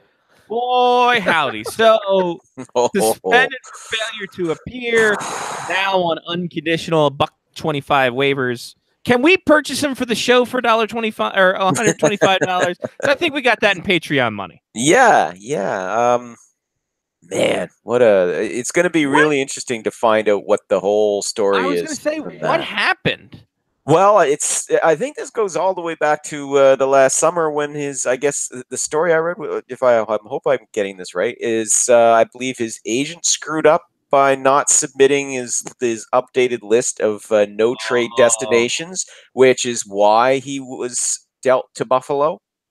because I think Buffalo was on his updated list, but his agent screwed that up, so he wound up going to Buffalo, and then from there, I mean, he started on the second line this season there, and then within weeks he was seeing fourth line minutes, and then he was sometimes a healthy scratch, and then the last couple of games he was listed as having flu, and then I guess he just decided, fuck this charade, I don't want to play with these guys anymore. So, which I mean, listen, turn a bad situation to a good one, because this team, like we said before, this team's a good team. Yes, yeah, team. But I think it just comes down to a lot of just. I'm not sure if it's unhappiness being in Buffalo. I've seen like 1,000 jokes about that today. Well, it depends on which side of the city you're on. Exactly, because we've seen it. If you walk across the street, dilapidation. Other side of the street, beautiful bar. But really nice people, though. They're fantastic people. In both sides. Amazing people. Great people in Buffalo. But, I just don't think he was happy there with how he was being used there. And I just think it seems to me anyway, that this is a matter of frustration on his part. And I guess he's just decided, I don't want to report. Now, maybe he was trying to force a trade or something. I don't know. It'll be interesting to see once his contract is terminated. If nobody claims him by noon tomorrow, then his contract will be terminated. What I'm looking to see is if the NHLPA files a grievance on his behalf, because he might turn around, if he, and maybe they might grieve it. But if he doesn't, then I think we'll pretty much know for sure then that it's just like, he just doesn't give a shit anymore. He just wants out. Because he's walking away. He's leaving a lot of money on the table doing this. I mean, he's still got 3 more seasons left on his contract. It's only $12.5 million. Yeah, I mean, that's all he's leaving on the table. It's just $12.5 million. But yeah, I mean, either he's really that's like 1 year of Austin Matthews' contract. Yeah. But the thing though too is you got to look at, though. I mean, his play's been in decline, even like I said, in his last couple of years in St. Louis. Because remember, they were looking at this guy as being like a second line player, a regular second line guy. And I mean, he his first couple of seasons, he had a lot of promise, and then it just seemed to be kind of going downhill. And this season was his absolute worst. So you got to wonder too: is there some personal issues there? Has he just lost his love of the game now? It's just I'm really looking forward to find out like what the whole story is here with him, because for it to reach that level where he's going, I don't want to report. Like, it wasn't like he not wanting, like, it wasn't like he was being sent to the minors and he's saying, no, I don't want to report. It was like, no, he didn't want to come back and play with the Buffalo Sabres. He was done. So yeah, it's going to be interesting to see what the fallout from all this is going to be. By the way, Tom Wilson just knocked. Oh boy, Jamie Oleksiak. Oof. Yeah, that was a hard right. That was a hard right, and he, fell flat face first too. That was rough too. No, knocked him right out. Yeah, yeah. Ooh. Yeah, he caught him. I'm still watching the gif of it here. It's like, they caught him kind of unprotected there. Yeah, but. And to Wilson's credit, tried to hold him up as much as he could when he was falling, because he knew he knocked him. Oh, He's like, like he's trying to grab him on the way down. It's just like, no, 7 games. I know people don't like Tom Wilson, and with the cheap shot stuff, that's understandable. That's not a cheap shot. That's a hockey fight. Yeah, exactly. They were a hockey fight. Oleksiak could have done the same. If Oleksiak had done that to Tom Wilson, all the league would be cheering right now. Unless you're Capitals fans. So that's no. Tom Wilson apparently has a mini doc on NBC Sports SN through the My Teams app called Tom Wilson Marked Man. So NBC Sports Washington doing their due diligence. Gotta love it. Let's be honest. All right, so speaking of Austin Matthews, William Nylander gave a great advice to Austin Matthews and Mitch Marner: signed before the season. That's really good advice. I thought it was going to be get as much money as you can. That also could be it too. Yeah, get rich or die trying. Yeah, I think that was his own. But and I think it's advice that maybe Matthews and Marner will take to heart, because I think they saw the circus. And they know that that's what's going to be in store for them if things drag out. We're already, I mean, Jesus, the calendar hasn't even flipped to 2019 yet, and already we get guys on Sportsnet sitting there wondering if saying, "Oh, Matthews, there's talk in the industry that Matthews or Marner could get targeted for offer sheets." And it's just like, Jesus, you don't know this. We don't know this. I cannot wait until the trade deadline coverage of 8 hours of Austin Matthews talk about who's going to. That's what they'll. You're right, Johnny. That's what they'll do. I mean, that's what they're going to have to talk about. Yeah. They'll spend the dead hours talking about Austin Matthews could be an offer sheet. Yeah, Patrick Laine too a little. With a little bit of Patrick Laine in there. Yeah, maybe Patrick Laine, maybe Braden Point too. Yeah. But Austin Matthews and Mitch Marner. Now I know it's Toronto. They're Toronto media. They're going to talk about the Leafs. It's their job, and I understand that, and I don't fault them for that. But I'm like, guys. Really, we're talking about offer sheets in December. Can we just dial that shit back a bit, please? Can we start like a February thing? What? Not even please. Can we start a GoFundMe Talk or something about it to make March, this happen? Because I want to see this occur. I'm here for the chaos. Oh, well, it would be a hell of a thing, especially when you consider, the last time we saw an offer sheet was 5.5 years ago. Then the last successful one was 11 years ago. So that's because that guy was killed. But the last offer sheet was Weber, right? No, the last one was Ryan O'Reilly in February 2013. That's true. Which the Calgary Flames almost fucked up because they forgot. Oh yeah, you signed a guy. You signed a guy at an offer sheet who was playing in Europe at the time, which means that he'd have to pass through waivers. And dumbass, you could have lost him for Nusso. It would have cost you the compensatory draft picks, and you still would have lost the player. That was not one of Jay Feaster's finest moments, by the way. That is the fecal matter on top of an otherwise pretty good Sunday. That was his Dale Talon moment of how's a fax machine work. Oh yeah, how does this? Yeah, exactly. Poor Dale Talon. He's another guy who's got a pretty good general manager record, but that will forever stain his record. Is that the best general manager story ever? I don't know how a fax machine works. That is the best one ever. Because that was how many years ago, and we're still talking about that. That was 2009, summer of 2009, I believe. So this was a decade ago, and we still talk about it. And soon after, was it 2000? Hang on. Dale Talon fax machine. Wasn't it shortly after that where he 2008 or 2009? I think it was 2011 because it was after they won the. Oh, was it? Holy shit! July 9, 2009. Wasn't it shortly after that he just gave everybody a lot of money because he was like, "Let's take care of this now." Let's go. That's well, he had no choice because he didn't qualify them. They didn't get the whole broken. He blamed a broken fax machine. Or he deemed a hectic week, took responsibility for a paperwork foul-up that put the Blackhawks in a bad light and could have cost them a number of key players. So the bottom line was he didn't get their qualifying rights in on time. So any team, could have signed them to anything. So he had to very quickly throw a shit ton of money at these guys to make sure they didn't go and sign with somebody else. And bottom line, that was the reason why a year later, after he won the Stanley Cup, his successor wound up having to dump a whole bunch of salary. Mm-hmm. And guys like Bufflin and basically the entire Atlanta doesn't work. Yeah. But that was 2009. Yeah, he blamed a hectic week. It was a hectic week. I hate when that hectic weeks makes me not qualify my players. And a week later, he was fired. Shocking. That was an extremely hectic week. Yeah, it was a very hectic. I feel like Hectic Week would be a good cover band. That's a good one. Oh, wait a minute. Great debacles in NHL history. I think we got another fax machine story here. Hang on. The jammed fax machine. Oh. Here we go. The Bruins took power forward Kyle Wanvig. Remember him. With a third-round pick 1999, but hadn't been able to reach agreement with them leading up to 2-year deadline to sign draft prospects. With Wanvig about to go back into the 2001 draft, the Bruins made a last-minute trade with the Maple Leafs for Jonas Höglander and a draft pick. The Leafs quickly agreed to a contract with Wanvig, and the Bruins posted news of the deal on their website. On their website. Then the Maple Leafs fax machine jammed. That technical delay, just a few minutes long, was enough to cause the Leafs to miss the NHL deadline to have all the paperwork filed. The league scrapped the deal. Weinvig went back into the draft, and Hoagland stayed with Toronto. In the end, everyone lost. The Bruins lost a prospect for nothing. Vanvig never did pan out as an NHL player, and Hoagland spent 2 more years being criticized in Toronto as the poster child for that lousy Matt Sundin winger club.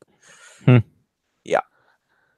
So yeah, that's one fact. Yeah, so that's another instance where a fax machine jammed.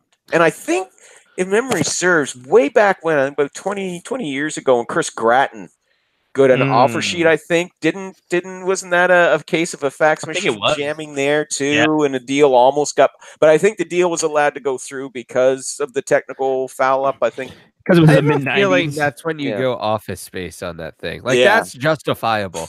Oh yeah, that's when that you point. take the fax machine out into an empty field and just beat it within an inch of its life. Yeah, so this is a 97. Yeah. Yeah. The fax machine was like 2 years old at that point. Yeah, it was still considered new technology back then. You laugh, it was. I mean, we were all excited in our office in the military. It's like, my God, we have fax machines. Look how this works. How long it took to send a piece of paper over a fax machine versus over the internet. I know. Right? I know. So the general fax machine manager was still faster. Yeah, general manager Phil Esposito of Tampa Bay claimed the Yes. Flyers' fax offer sheet to Gratton was smudged, rendering some salary figures illegible, leaving the Lightning free to deal him to Chicago for a package of players in cash. Yeah. There we go. That's what it was. Yeah. Yep. Yeah. Yeah. And then like 5 days later, he got traded to Philly anyway. Yeah. So whatever. The good old days. Speaking of this, Lyle, we were talking about in our Patreon segment, worst upper management. Because we were talking about the Flyers, because that has been the gift. Has this been just a year for crazy as shit ownership and management? Because we get Ottawa, Carolina doesn't want to wear their white jerseys anymore. Philadelphia fires a guy that hires it, but doesn't fire the first guy, and doesn't hire the other guy, but then fires him after getting back from a trip. That firing took 8 hours. I mean, oh man. Well, apparently it wasn't going to happen right away or anything like that. It wasn't. Chuck Fletcher hadn't intended to fire Hackstall. He was considering it, or he was planning to do it, but he wasn't going to do it then. But then I guess Hackstall basically wanted a vote of confidence from him, and that's I guess that kind of forced Fletcher's hand. I guess so, but. Man, but the whole thing where that story broke, and then it was like, oh, but Joel Quenneville is going to come and join the team, and that just round up like a half an hour of Joel Quenneville is going to be the new Flyers coach. To no, Joe, the Flyers have never spoken to Joel Quenneville, so they got it half right, but man, it's just not a bad look for a team right now, for a management that just, and they have a history of like being pretty cruel to their coaches. I mean, Bob Clark once said that the reason why he fired Roger Nielsen was because Nielsen went all goofy on them. And this was when we had brain cancer. So he went all goofy on us. Yeah, that's another great moment in Flyers management ownership history. Yeah. We were discussing worst upper management in NHL history, and we came up with like the Islanders, the Tampa Bay Lightning when they had Brian Lautner as a GM, the whole OK Hockey debacle. Yeah, exactly. We were thinking, since you have much more hockey, you're old. Thank you. I am. Yeah. As the resident curmudgeon. Exactly. What say you of worst upper managements that you've seen? Worst upper management, hands down, no question, Harold Ballard, Toronto Maple Leafs. The absolute fucking worst. Wow. He took a once proud franchise. People think that guys like Mike Milbury did a number on the New York Islanders. It's like no. Nobody, or the Eugene Melnick and the circus that's going on there with Ottawa. No, they pale in comparison to Pal Hal, because he took a once great franchise and drove it into the ground. By the time he was done, I mean, the Leafs are still recovering from the 2 decades of damage that he did to that team. They didn't finally get back on the right track until he friggin' died. Well, it wasn't quite the same as a Diamond Bill Wirtz thing where he died in office. I mean, he wound up having to step down because of ill health, but it was pretty damn close. He died within a year of stepping down. But it wasn't until he finally, a new ownership came in and took over that the Leafs finally started to turn things around. But they're still paying for the damage that he did to that team. I mean, the reason why their Stanley Cup drought is 51 years and counting is because over half of it was spent because of what Harold Ballard did to that team. I mean, it was absolute worst. I mean, the worst year that I saw with them when they did that was 79-80 season. That was the worst because he brought back a senile Punch Imlach, who, I mean, Punch Imlach used to be a great general manager back in the 60s and early 70s with Buffalo, but by the time they brought him back, I mean, he was past it, but he was not used to the way, because the league had only just expanded the WHA at that point, and there was, a new team president there, John Ziegler, and things were kind of changing. But anyway, like he brought back like Carl Brewer. Carl Brewer hadn't played NHL hockey in 12 years. He brought him back. He basically, in a huff, got pissed off with his players and traded away Lanny McDonald to the Colorado Rockies. And at that time, the Colorado Rockies were the laughing stock of the league. Traded away Lanny McDonald, who still had another decade of greatness left in him. It got so bad, Darryl Sittler, after a game on a Saturday night, a hockey night in Canada, tore the C off his jersey. Did it publicly. Tore the C off his jersey and tossed it away. Didn't want the captaincy anymore. Shoddy showmanship. Which again, blame Ballard for that and his cheapness. But that's the thing. I mean, yeah, the Leafs made money. I mean, he kept pointing to, it doesn't matter how badly the team is on the ice. I still sell the joint out every night, so I'm making money. Yeah, because he took advantage of the most diehard group of fans in the NHL. Because let's face it, the league. I mean, almost every team in an original six city has seen their attendance decline whenever the team's not doing well. Even in Montreal, though Montreal's venue is almost 22,000, so if they don't sell out, they only had 19,000 for a game the other night. Most teams would dream of having that. But seriously, every supposed serious hockey market has encountered that, but never the Leafs. Never the Leafs. Even during the worst stages of Harold Ballard's ownership, they always sold out what was called back then the cash box on Carlton Street. That was the old Maple Leaf Gardens. They always sold it out. He took advantage of it, and he didn't give a shit. He didn't care about it. People, he had his defenders said, of course he did. Of course he did. It's just that his methods of trying to make the team better just didn't work out. Well, it's like, then he shouldn't have been the owner in the first goddamn place. It doesn't matter if you care. If you keep fucking up, you shouldn't be running a team. Mm-hmm. So sorry guys, but he was the worst, the absolute worst. The guys nowadays, they don't hold a candle to Harold Ballard. There we go. And that's your curmudgeon moment for the week. Next week, Lyle shouts at a cloud. All right. Maybe we should have let Lyle go last. Well, I take up. Is that your subtle way of saying too long? The no, not too long. It's just that there's no way that now I can tell what my worst front office was because I can't beat that. It's fine. Well, what was it? Don't assume. That was just my opinion. What? Mark, you don't have to beat it, Mark. Come on, Mark.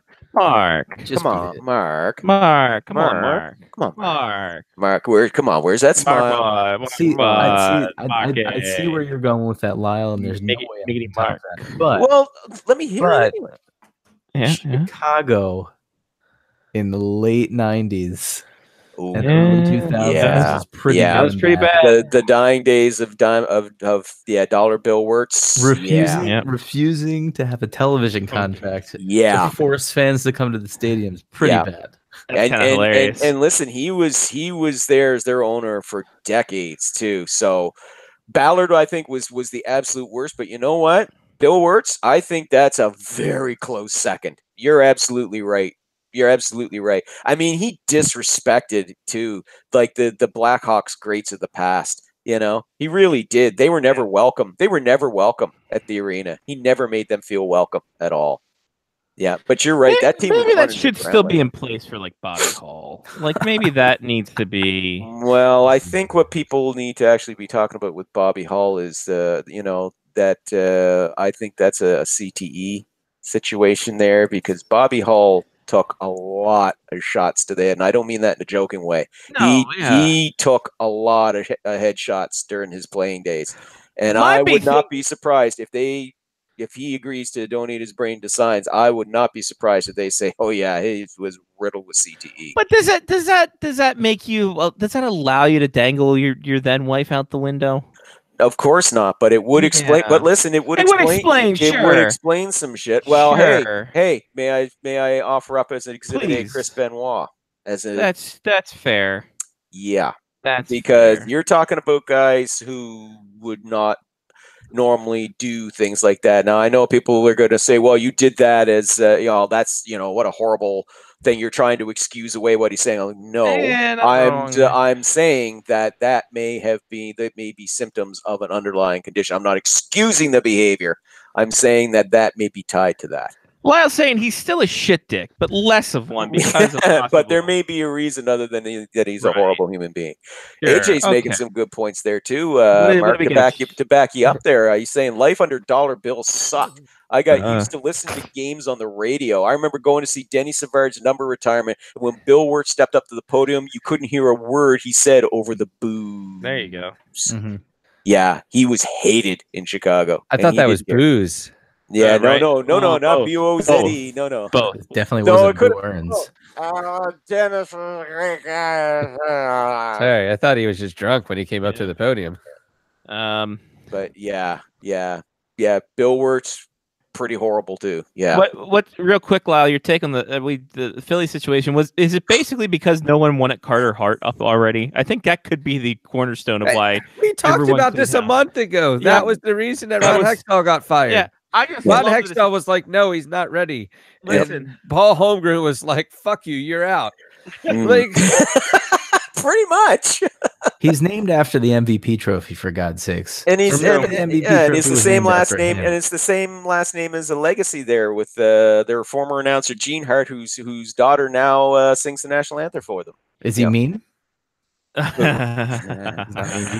Mean Gene. But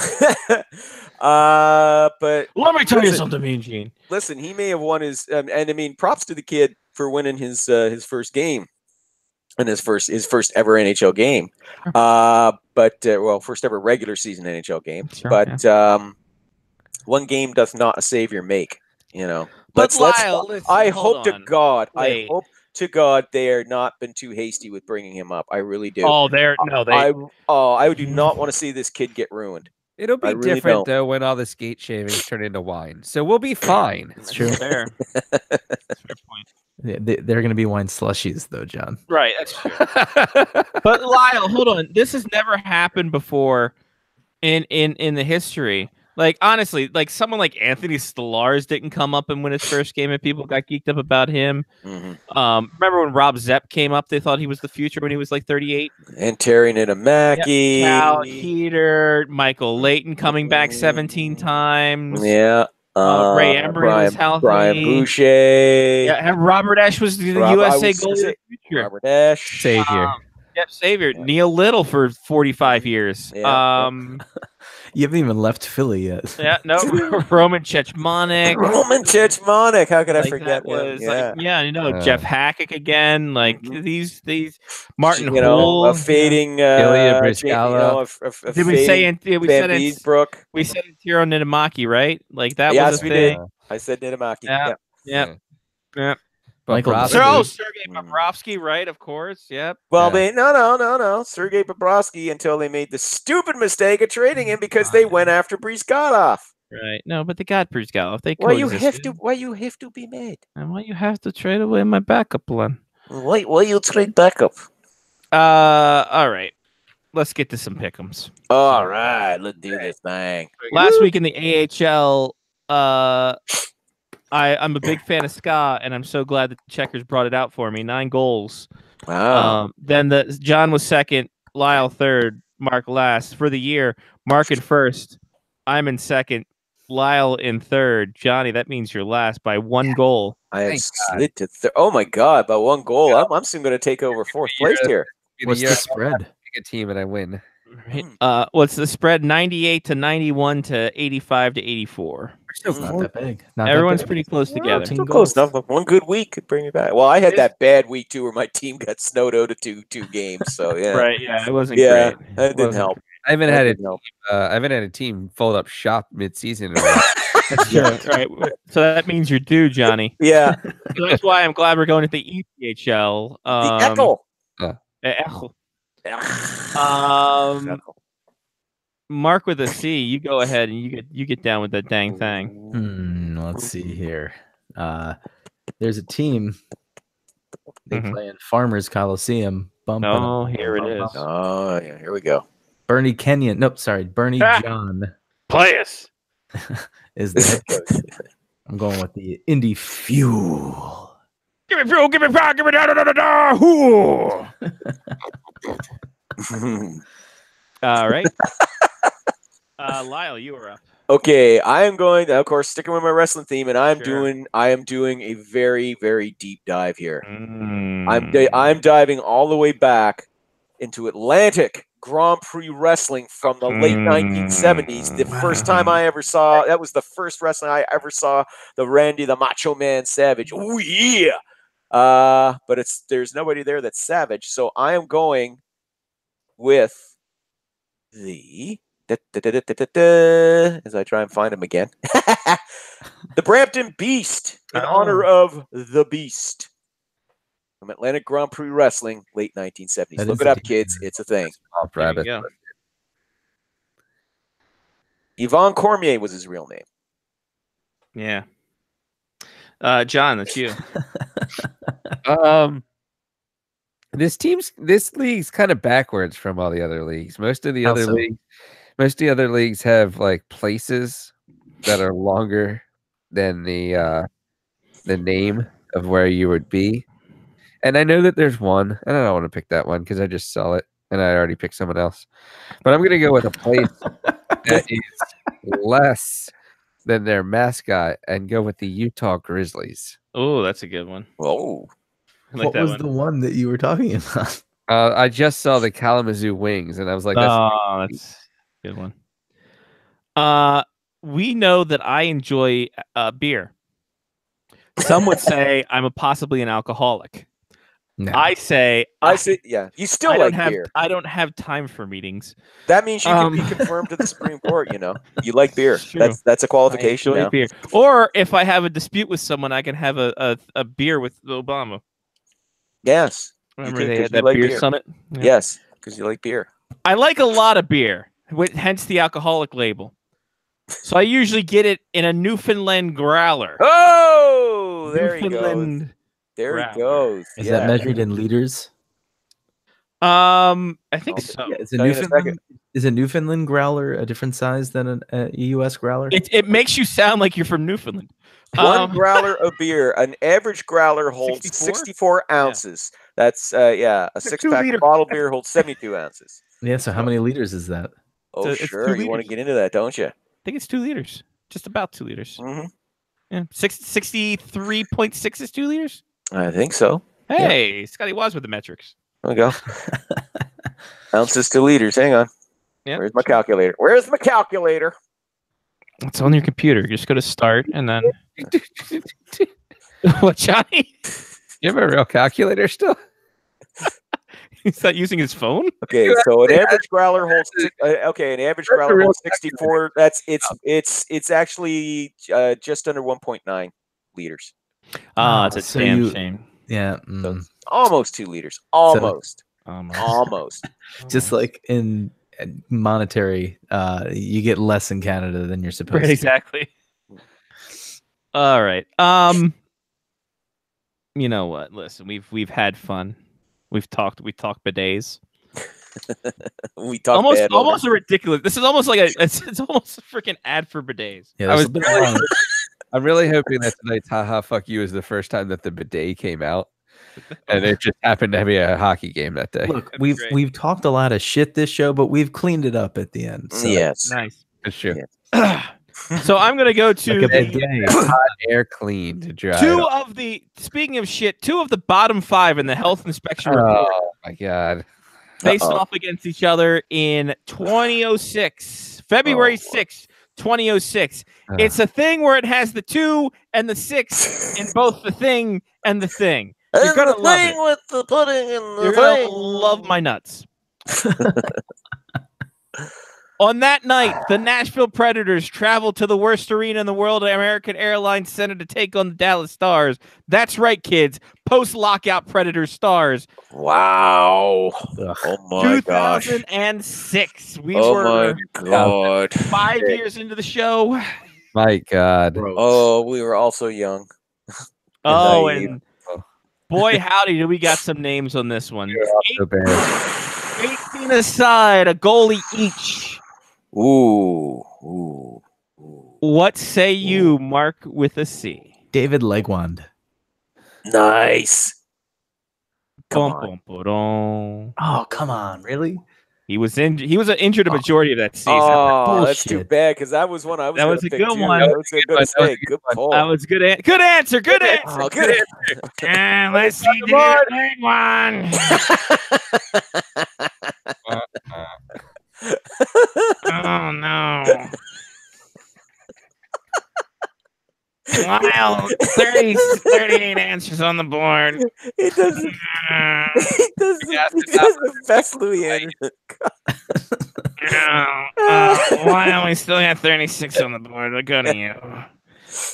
Oh, me? Okay. What a wonderful moon. There's 38 answers on the board. 100 people surveyed. Don't you really know my dressing room's got a bidet? And I say to myself, I got a fresh butthole. Oh, that went too far. Too far, sir. Too far. Eh. Which explains why he's talking like that. Exactly. Okay. All right. Dallas Stars and Nashville Predators. All right. 2006. Mike Modano. Board. Yes. Johnny P. I'm gonna go with Shea Weber. Shea Weber board. Nice. There we go. Mark with a C. Darian Hatcher. Ooh, no, I don't think so. Nope, that was. I think he was with the Flyers Philly. at that point. Yeah, yeah, Dang it. yeah. Oh, yeah. Again, another good guess. It was another good guess. Lyle. Yuri Lettinen. Yep. Yuri Lettinen on the board. Yes. Johnny. I'm Who the fuck was on the Predators? gonna go with All right. I Go with- know. Zubov. Sergei Zubov on the board. Yeah, of course he was. Mark. He's a Hall of Famer. Yeah, allegedly. Steve Mason? Sorry, no. Yeah. I'll nip that in the bud. Eh. Okay, Dallas Stars.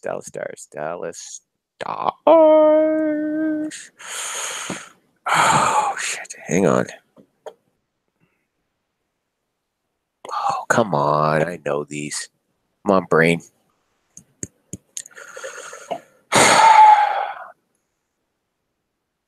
Dallas Stars. Jeez, don't tell me I've run into We're a like, wall we're already. like 9 in. Hang it's on, like you hang shoot. on, hang on. Like the worst game. I'm of thinking of all goalie. Turco. Board. time. Yeah. Oh, Ah, Turco. oh, That's a sigh of relief, and he's only in the third round. holy shit, man! Okay, I'm gonna start thinking of Predators here. It's like I hit a wall all of a sudden with the Stars. Johnny. Oh my god! I'm gonna go with Mike Dunham. Oh, sorry. Haha, fuck Yeah, you. He was on Atlanta. Ah, I think he wasn't Atlanta. that was another one I was gonna pick too. Yeah. Mark. Jesus. He was not on either of these teams. No, not there. He's in the live chat, though. Have you got any of the any of the Predators yet? We haven't got any Predators yet. Yes, we've got one. Shea Weber. Shea Weber. Not a Predator. Chris Hansen. There it is. I was going to say that too. I'm like, God damn it. God, I have no clue who was on that team. Was Neuendijk still playing at this point? Probably not. He was in Toronto. Okay. That's my Till- guess. To Lyle. All right, I'm going to switch gears over to the Predators here, and hopefully I can kind of rattle them back with the Stars. I can't believe I ran out of gas that quickly. Wow. Scotty Hartnell? Bored. Whew. Johnny. Yeah, got to go way back here. AJ would like to go with a Dan Hamuse. Oh, good one. Oh, ham use in the house. Boy. Nice. Yeah, that's a good one. I was going to go with Dan Cleary. Ooh, no, Oh. I thought he might have been on the Stars. sir. No. Mark.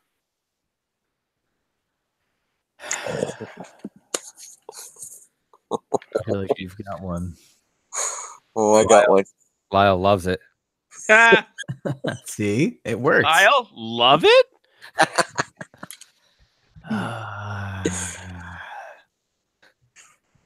Mark, not so much. No, This is by far my worst performance. you're not doing. You're not doing I got great. Nothing. I got You're not nothing. doing great. These two teams at the end of the lockout. You threw him off his game when he said Legwand, and you said he wasn't there. Yeah, no, David you're right. I threw everything I had into David. I thought I was going to at least retire on that, but Right. shit. I'm gonna pass for now. All right. I'll keep Yeah. thinking. Well, all right, that's fine. To Lyle then. Okay, and the reason why I'm giggling evilly here, I hope that I'm right with this one because it's a name you guys know and love. Sure. Martin Erat. Boom. Bored. Yeah. There it is. True. By the way, that year, Martin Legwand, David Legwand only played 44 games that season. That's over half of the games.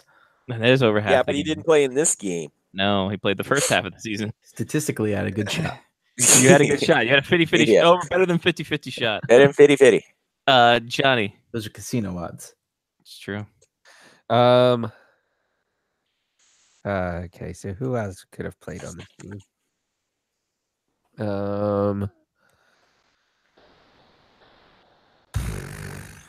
Uh-huh. Mm-hmm. What about Mike Sillinger? Bored. Are Yes, you it's serious? On the board Oh my God! For who? for Nashville. Predators. Oh my God! There God, you go. the string that ties it all together. Oh my God! You think that's the string? Suitcase Sillinger. Mark, are you still at pass? I keep wanting to say an Eric Desjardins, but I know he wasn't on any of these teams. No. Any Eric will do. But give me one with a C, perhaps. Why does it got to be with a C for you? Well, obviously. It's my gimmick. It is. No, I got nothing. All right, to Lyle. Okay. Oh shit. No. Hang on. Mm-hmm. Mm-hmm. Mm-hmm. Mm-hmm.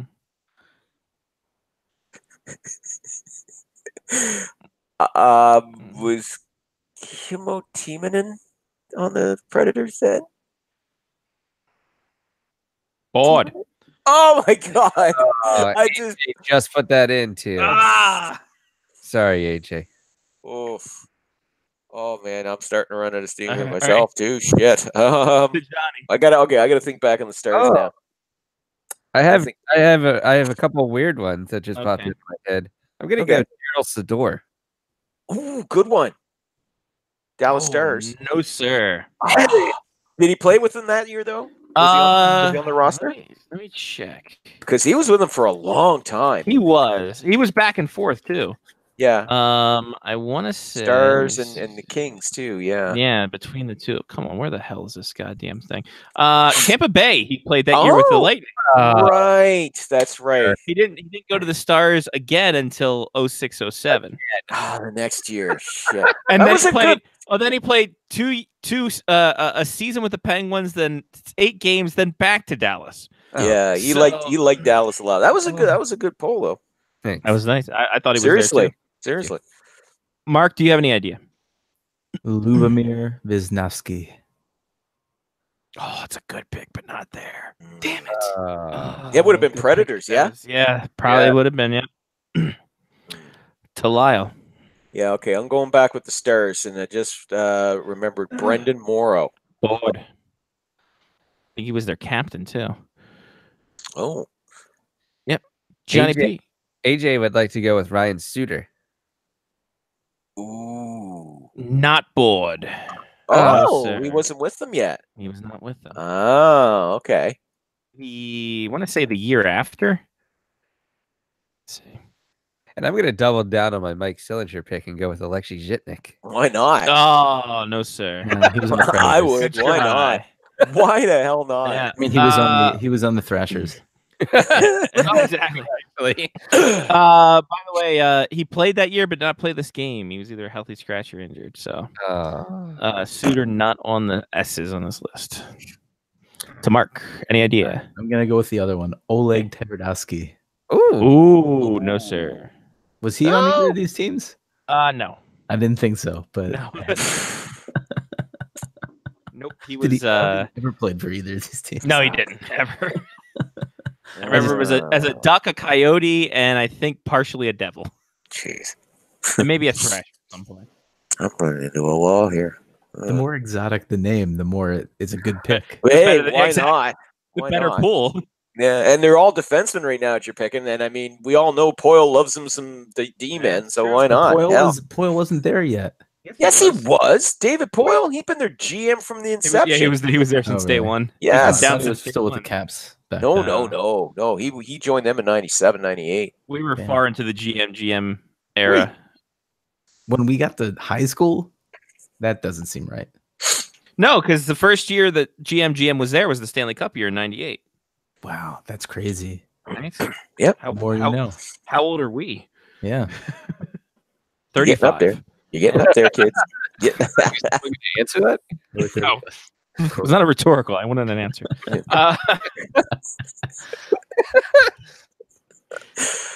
Oh I hope- man. Oh, this is bad. Yeah, I want to know. Now I want to know because I got nothing left. I want to know. I'll put last call out there. Yeah, because no. this is rough, This is man. an early one, boys. I don't even. How did I not get the Thrashers goalie yet? Or the Jesus? That's, probably I got because we're one. talking about the Predators. Yeah. That's probably one reason. Whose turn? Whose turn is it now? anyway? You sir. You Oh, mine. I mean, Pecorine. no, sir. I'm out. God's Yeah. sakes, man. I know. I told you. Like, yeah. Hey, That's Hey, like hey, my wait pick. a That's like a minute. pick that I Mark, would make. even Mark's like, Wait, fuck whoa, this guy. whoa. Back to bidet train up here. You actually talking shit to me? No, I mean that's a pick that I would make, and I don't do any research. Mr. Oleg Tverdovsky? That was the way. Well, At yeah, least but he was that's in a the fun same name. time frame. Yeah, that was a fun name to say. That is a fun name to say, Oleg Tverdovsky. It's just fun that Mark was talking smack to me. Even Mark's like, what the fuck is The this guy who problem? tapped out after David Legg won. Exactly. Yeah, but that was a great pick. That was It a great- was. But It here's the thing, was. Lyle, he's playing. He's actually getting in the era.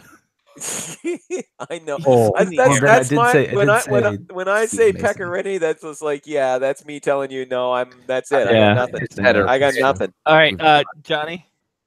Okay, so first I'll go with AJ's. Yep. Philippe Boucher. No board. And I'm going to go with Colin Wilson. Why not? Why? Incorrect. No, fuck you. All right, here we go. For some, I'll get one more. For some reason, All right. Robert All right. Smellick Give Mark the last one here. what's Robert that? Smellick. You should have just stopped where you were. Yeah, shit. Should've just- I think he was a Panther at that point. Florida Same Jesus. color. Sounds about right. Completely honest. The Thrashers, the Predators. Predators, and the Panthers at that point were all the Kind same of fucking team. interchangeable. Wow. All right, Yeah. here we go. The pride of Wilmington, Delaware, Mark Eaton for the Predators. So this is the Predators now. What is Mark? Mark Eaton. Martin Erat was mentioned. Adam Hall Adam Oh, Hall. okay, yeah, okay. Hamoose was mentioned. Hartnell was mentioned. Darcy Hordichuk. That's what Greg- happened in Vegas, right? Right. Darcy Hortichoke. Great Greg Johnson. You find a horde. Oh wait, what? This saddens me that you didn't pick this guy. His very successful career in Nashville. Paul Correa. Oh my God, that's right. He was with the Predators then. Yes. Danny Markov with 2 assists and another link to the chain that we missed. Yannick Perreault. I love I the series should've in said- Arizona. So I'm gonna say I that. forgot our rule. No, I'm gonna- I forgot our rule. Whenever you're stumped, it's either Yannick Perreault, Mike Sillinger, Sillinger, or or Richard Alexei Alexei Say Jitnik. this right now. I had a feeling that Yannick Perreault was part of this, but I was no fucking way they have Sillinger and Yannick. Like I literally talked myself out of that. You can't do That's that. That's not right. great. So I forgot the 5% of all face-offs for the entire season. I forget the basic rule of when you're stumped is to mention one of those 3, and you should have gone. You should have gone with your gut and picked both of them. Guy, Shit. that's Yannick Perreault's who I say. You would have won Yeah. the night. Then it would have just been automatic. Johnny would have won the night Yeah. if he'd said both of them. It would have been over.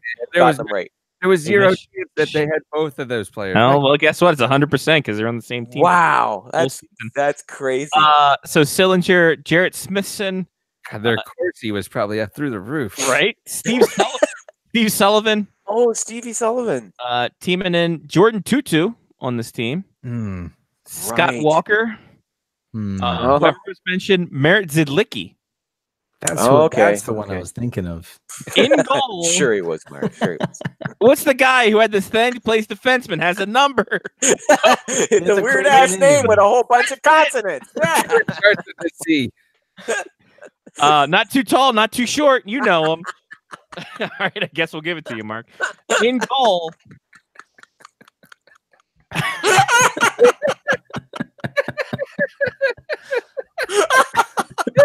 That was so close to shit. Like, It was closer to Smellick, but come on. Yeah. All right. Okay. Good. Was If Smellick you well Smellick- traveled too? I just like the name. Fuck it. He's part of the Richard stump Schmellick's list now not too. in there. Smellick is now part of the stump let's list. be completely honest. If you use the bidet correctly, you probably aren't schmellicking. Yeah, that's true. And hopefully your Richard isn't Schmellick either. Yeah. Get it, dick joke. LOL. Let me see, Richard. No, Schmellick's only played for the Sabres, the Thrashers, and the New Jersey Devils. Wasn't traveled enough. No. It's too bad because it's a Great good name name. to throw in there. Yeah. In nets for your Nashville Predators, number 29, Thomas Volkun. Oh Yeah. man. Yep. I was thinking of I got rid of him in my life. Him and Erod are like my Sam. You couldn't think of his name. You Yes. eliminated them from you deleted them from your memory. You know the goalie I'm talking about. Has pads, wear a mask, stops the puck. He catches with that other hand. Not the Yeah. right hand, the other He hand. catches with that hand. He's got the you know. You know. He's got white No, pads. no. Look, I use that move only once when we're talking about Ottawa defensemen that block shots. That's it. That's the only time I ever use that move. It's hilarious. Still, it keeps coming up. That's right. I forgot that one. Oh, yeah, you know. They'll tell him we Oh, fucked up a fax Sarah machine Defenseman once, and we still guy, talk about it a decade later. Center defenseman, block shots. Yeah, you know the guy. Yeah, come But on. I still don't remember his name. Do you? Yeah, Anton Volchenkov. Yeah, that's the guy. There it That's is. the guy. There it is. Dale Talon fucks up a fax machine once. We talk about it a decade later. So I mean, so this is gonna live on forever. Good research, Mark. I did Well, my research. that's right up there with Sean O not having anything against cancer. Yeah. Hey, I know the facts. I just don't know the headline. Oh man. All right. So for the Dallas Stars, Jason Arnott, Oh, Wow. Should have known. Stu Barnes, two bonds. Trevor Daly, Oh Bill- my lord. Bill Guerin, Oh, yeah. Nicholas Hagman, Jussi Jokinen, Oh, Nico, sweet Jesus. Nico Kapanen, John Clem, He was way better than we gave it credit for. yeah, Yuri Lettinen, Said And- him. A lot of Finnish people. On yeah, this team. Anthony Miettinen. That's right, they were all Exactly. they were all Finnish. Yeah, Madano, Moro, Yanni Niemi. Or no, sorry, Yanni Niinema. Niinema. Okay. There you go. You're right. There's a staggeringly high number Lot of Finnish players on that lot team. of Norwegian. Yeah, Wow. none Norwegian. Steve Ott, Stefan Robida, Martin Skula, Matthias Tarnquist, Zubov, and Turco. I should have Wow, guessed there's- on Robida. Now they hear all this, hear all those. It's, yeah, shit. We're all like, yeah, that guy, yeah, that guy. Every Yeah, time I that watched Stefan Robida play, he was wearing a full cage. guy. He's always hurt. Gotten his jaw broken every time I saw him play hockey. He was, but he was also back when he played for the Star. Yeah, he was a pretty good defenseman though back then. Yeah. Which is You know him back on the blue line, had a cage, shot the puck. That guy. Small guy, right-handed. He was kind of Kinda tall, but a little short. Ryan Rafalski. Like, like Had a number. I think it was 1, maybe 2. his height it was had like a he was some- he was it between had- Chris, he was between Chris Pronger and Brian Rafalski in height. Come on, you know him. He was not quite Steven Gianta, but he wasn't quite Zeno Chara. Like, he was just in that. Sometimes he wore a white jersey. Sometimes it was a different color. Unless he was the Carolina Hurricanes and he never wore a white jersey. Yeah, Jesus. Oh my God, done. Oh boy, why do I have a feeling that's not going to end well in Carolina? Oh boy, why do I have a feeling inside of? Why do I May have I, a feeling? may I rephrase that for you? Why Go do I ahead. feel like it's not going to end in Carolina? I have a feeling they're gonna miss their old owner in about another 3 or 4 years. I They don't have a team. minutes. No, they have to wait another 6 years to move the team. That was That's in right. The, It's in the buy arena lease agreement. Yep. So when they become the Quebec Hurricanes, yeah, Who's gonna get there? Who's gonna get to Quebec first, Ottawa or Carolina? Carolina. Okay. Well, Ottawa- Ottawa, technically, if you're going Sean Quest. Well, here's the thing. Here's the thing. With, Was much closer.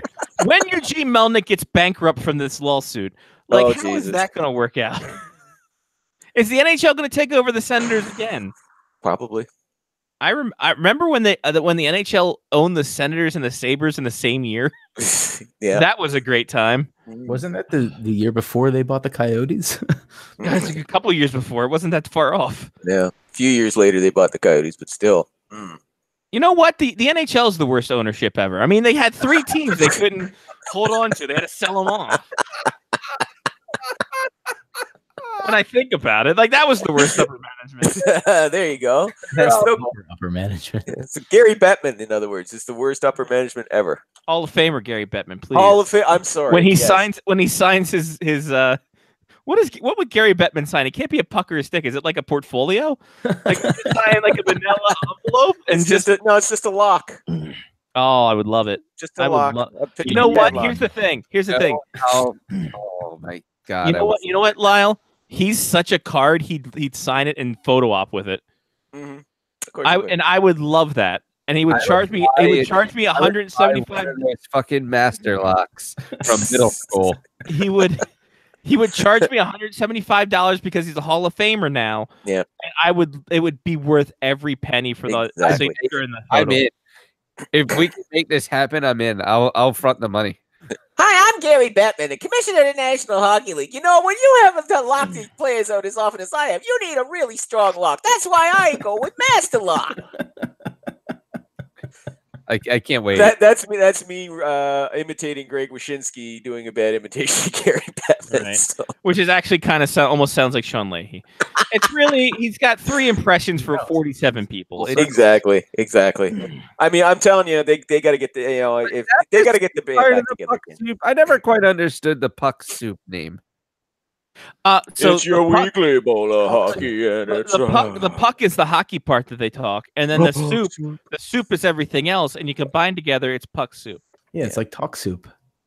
Right. So basically, they ripped off our idea and made We've been doing this for 17 and made and made a fucking mint off of it.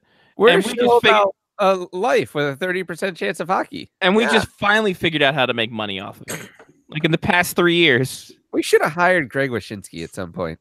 Mm. But the thing is the trail mix though. Yeah, that's true. I can't deal with that. Plus, I keep my house way too cold for him. Right. And it's very and I'll tell you, it's very weird when he has to segue into doing commercial breaks on Puck Soup. The last one was you talking about a mattress. Yeah.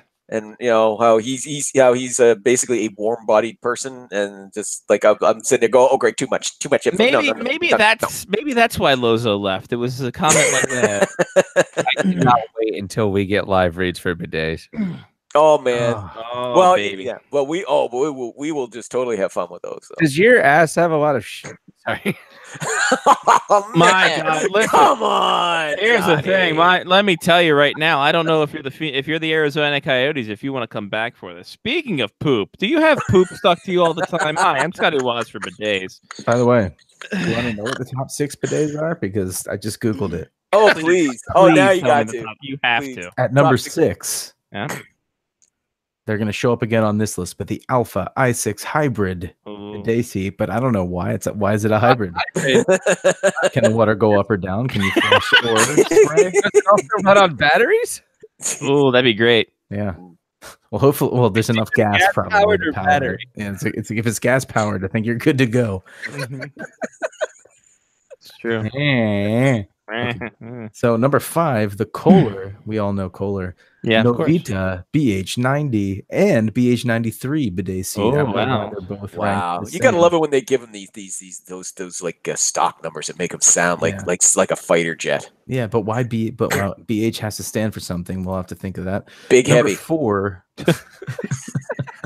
Well, at least it's not the BM93. No, obviously it's no. Hold on. The BH.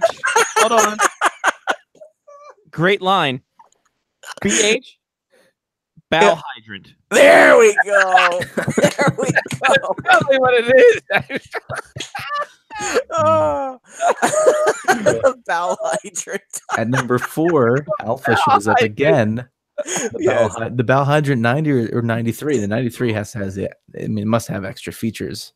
I'm sure it's just No, more it's got better graphics. It's got handles. It actually has the NHLPA names in it. Oh. It'll graph your exactly. calculator better. TI 93 for sure. It's in color.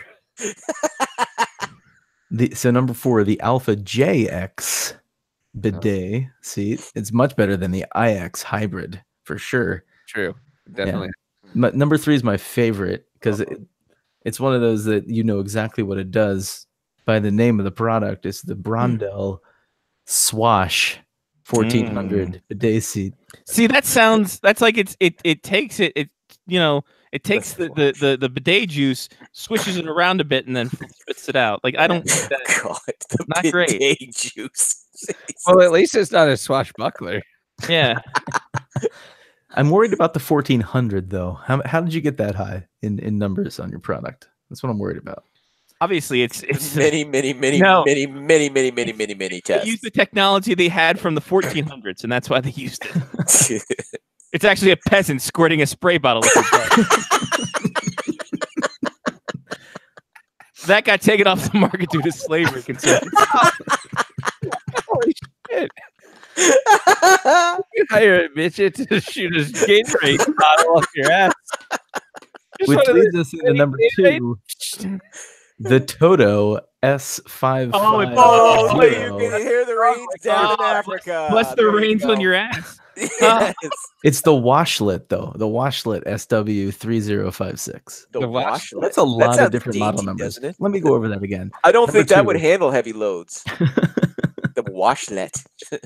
The number 2 again, the Toto S550E Washlet SW3056. That's a lot. I'm sorry, that's too much. How would Wowzers. you Google that? I'm sorry. Bidet King has a very easily Googleable Bidet King. That BidetKing.com. Come down to Bidet King. why did I not It's think like of that? I mean, the New York Magazine has the 10 best bidet toilets. I only subjected you guys to 6. Number 1, Yes. the Bio Bidet BB2000 Bliss bidet seat. That's a lot of B's. Alliteration. You know, that's good marketing. Alliteration, great marketing. I'm really hoping that this has something to do with Star Wars as well. The BB2000. I can't wait till the next Star Wars movie comes out and they've got the bidet in there. It's just, This is not the poop you're looking for. See, here's where the hybrid comes into play. It's really just a Roomba that follows you around until something happens. if a Roomba finds shit, though, it just drags it along the rest of the. That's true. It's not great for hardwood. No, it's not. Too many skid marks. Too many. All right, so that's it. That's all I got. Those are All right, my cool. shout-outs. Well, it's been a shitty show, but it's been really great too. We appreciate you coming on. Next week, I think you're taking off. Yeah. I'll be unavailable for several All right, days. that's Doing the holiday Christmas thing. Yeah. I think National Lampoon's Christmas Holiday 2, Electric I Boogaloo. think we might just punt next weekend and just do a. Or if we do anything, it'll be the Patreon extra show. That If wouldn't we- be bad. No, if we do something, we'll have to talk about it. We can do the Patreon. Yeah, we'll discuss. Yeah, we'll discuss after the show. Well, if I'm not going to be seeing you then next week, boys, all Merry the best, Christmas. Merry Christmas to you and yours. And I guess I'll see you guys in the new year, And Happy New 2019. Year. No, yeah, you will. Yeah, happy. See you guys as well. New Year before we get back together. Yeah, enjoy your Boxing Day. I hope you you have a good round. Hope you don't end up like Jamie Lesiak.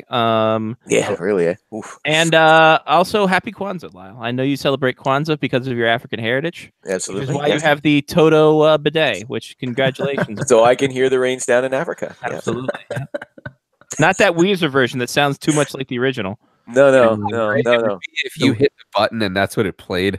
Every time you turn the stream on. Take me away from you. Oh man. It could also have a second version though. If you hit the button, it was like blame it on the rain. Yeah. Yeah, but that would be fake and be recalled. See. Yeah, they would just be lip singing the whole time. Yeah. That's fine. Anyway, Merry Christmas and a Happy New Year, guys. Looking forward to doing this with you guys again in 2019. Absolutely, sir. We'll see you then. Who would have thought we would have ever made it this far? Oh shit. I mean, it's like not as a show, like just made it in 2019. Wow. All right, I'm out of here. Bye, Talk to you in a Lyle. couple weeks, guys. See you later. Oh, anyway. That was great. Yeah, it was a fun time. Oh no. What are we I doing? just actually clicked on the Bidet King link and it has descriptions. It actually goes through why they ranked. Oh, was there like water Oh, pressure? gee. Like what is? So- Hold on. We've got time. It's The 9:23. I know we got to get out, but the Swash, the number 3 on the list, the Swash, Uh-huh. the Swash 1400 was fully updated with an LED nightlight, Oh, farther reaching nozzles. I mean, I don't know how far away the nozzles really need to reach, but they have farther reaching nozzles, removable deodorizer, user presets. wow. In case you're- User presets like a car. Yeah, it's like it's it's like two, and the like nozzle like comes out a little bit farther for you. yeah. Wow. User presets. I mean, yeah, everyone's gonna have a different amount of hair that needs to be, I have a feeling I want a bidet now. I think you have to. So you know, that's number 3, by the way. Oh, Wow. geez. I mean, I'll go over the rest of them, but I think we need to. Maybe we'll save that for after the new year. We'll save that for the. We'll save the Patreon extra show. Patreon extra show. We'll just It'll get be- a bunch of bidets. And, It'll be an all bidet all the time show next week. oh man, bidet your night. Oh boy, We'll Johnny, if you go on Amazon, extra show will be bidet, mate, and then we'll just. oh, it's great. Jesus, Johnny, there is a ton of bidets on Amazon. You can get Prime. Get Saskia on. She can talk about water being. Wait, what? No, we can't. Because then there's gonna. I'll tell you after the show why we can't. That'll turn into a wrong thing. I know. Yeah, please get our shout outs. I'm just pausing so that I have a place to put an ad. Another ad. Um, Brought to you by BioBidet BB2000. By the way, just if you're scoring in Homer, if you're BioBidet limited time deal, $4.85 on Prime. oh, And it's got a wireless remote control, self-cleaning hydro flush, unlimited warm water. That's hold on, insane. hold on. That is I know that I'm insane. supposed to be in shoutouts, but do you know how much fun I would have with other people if I had a wireless remote control for a fucking bidet? Well, here's the elevator pitch that the BioBidet has for the Bliss BB2000. Elongated white bidet smart toilet seat. Premier class. Gotta be that. Why is it gotta know. be racial? It's unlimited warm water, self-cleaning hydro flush, hybrid heating, wireless remote control, inviting nightlight, and vortex wash. What does that mean? It washes your butt so good you go to another dimension. Well, at least it didn't create a wormhole.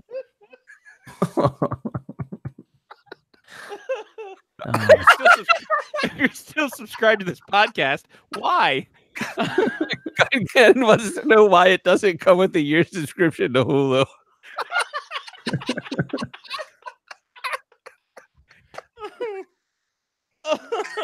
I'm definitely putting an ad before we start this part. Yeah, no, we should.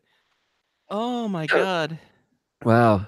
I'll give a shout out to bidets. Yeah, you should.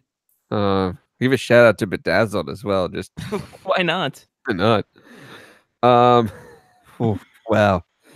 I'll give a shout out to our new listeners. Yeah, thank you for joining. Hope. Thank you for coming on the show. Oh, wow. Yeah, Merry Christmas to all.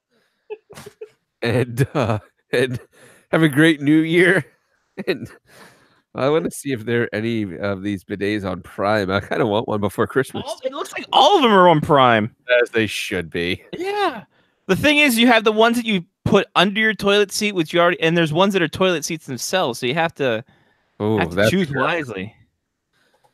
Choose wisely. See, I have a toilet seat that has the my toilet seat already has the no slam function. Oh, Johnny, here's one. It's the Brondell the Brondell Swash SE400 air dryer, stainless steel nozzle, nightlight, and nozzle oscillation. Full clean. You can get it on Prime for $227. Delivery by the 24th. It's not bad, actually. I have a feeling. So I think I'm more into.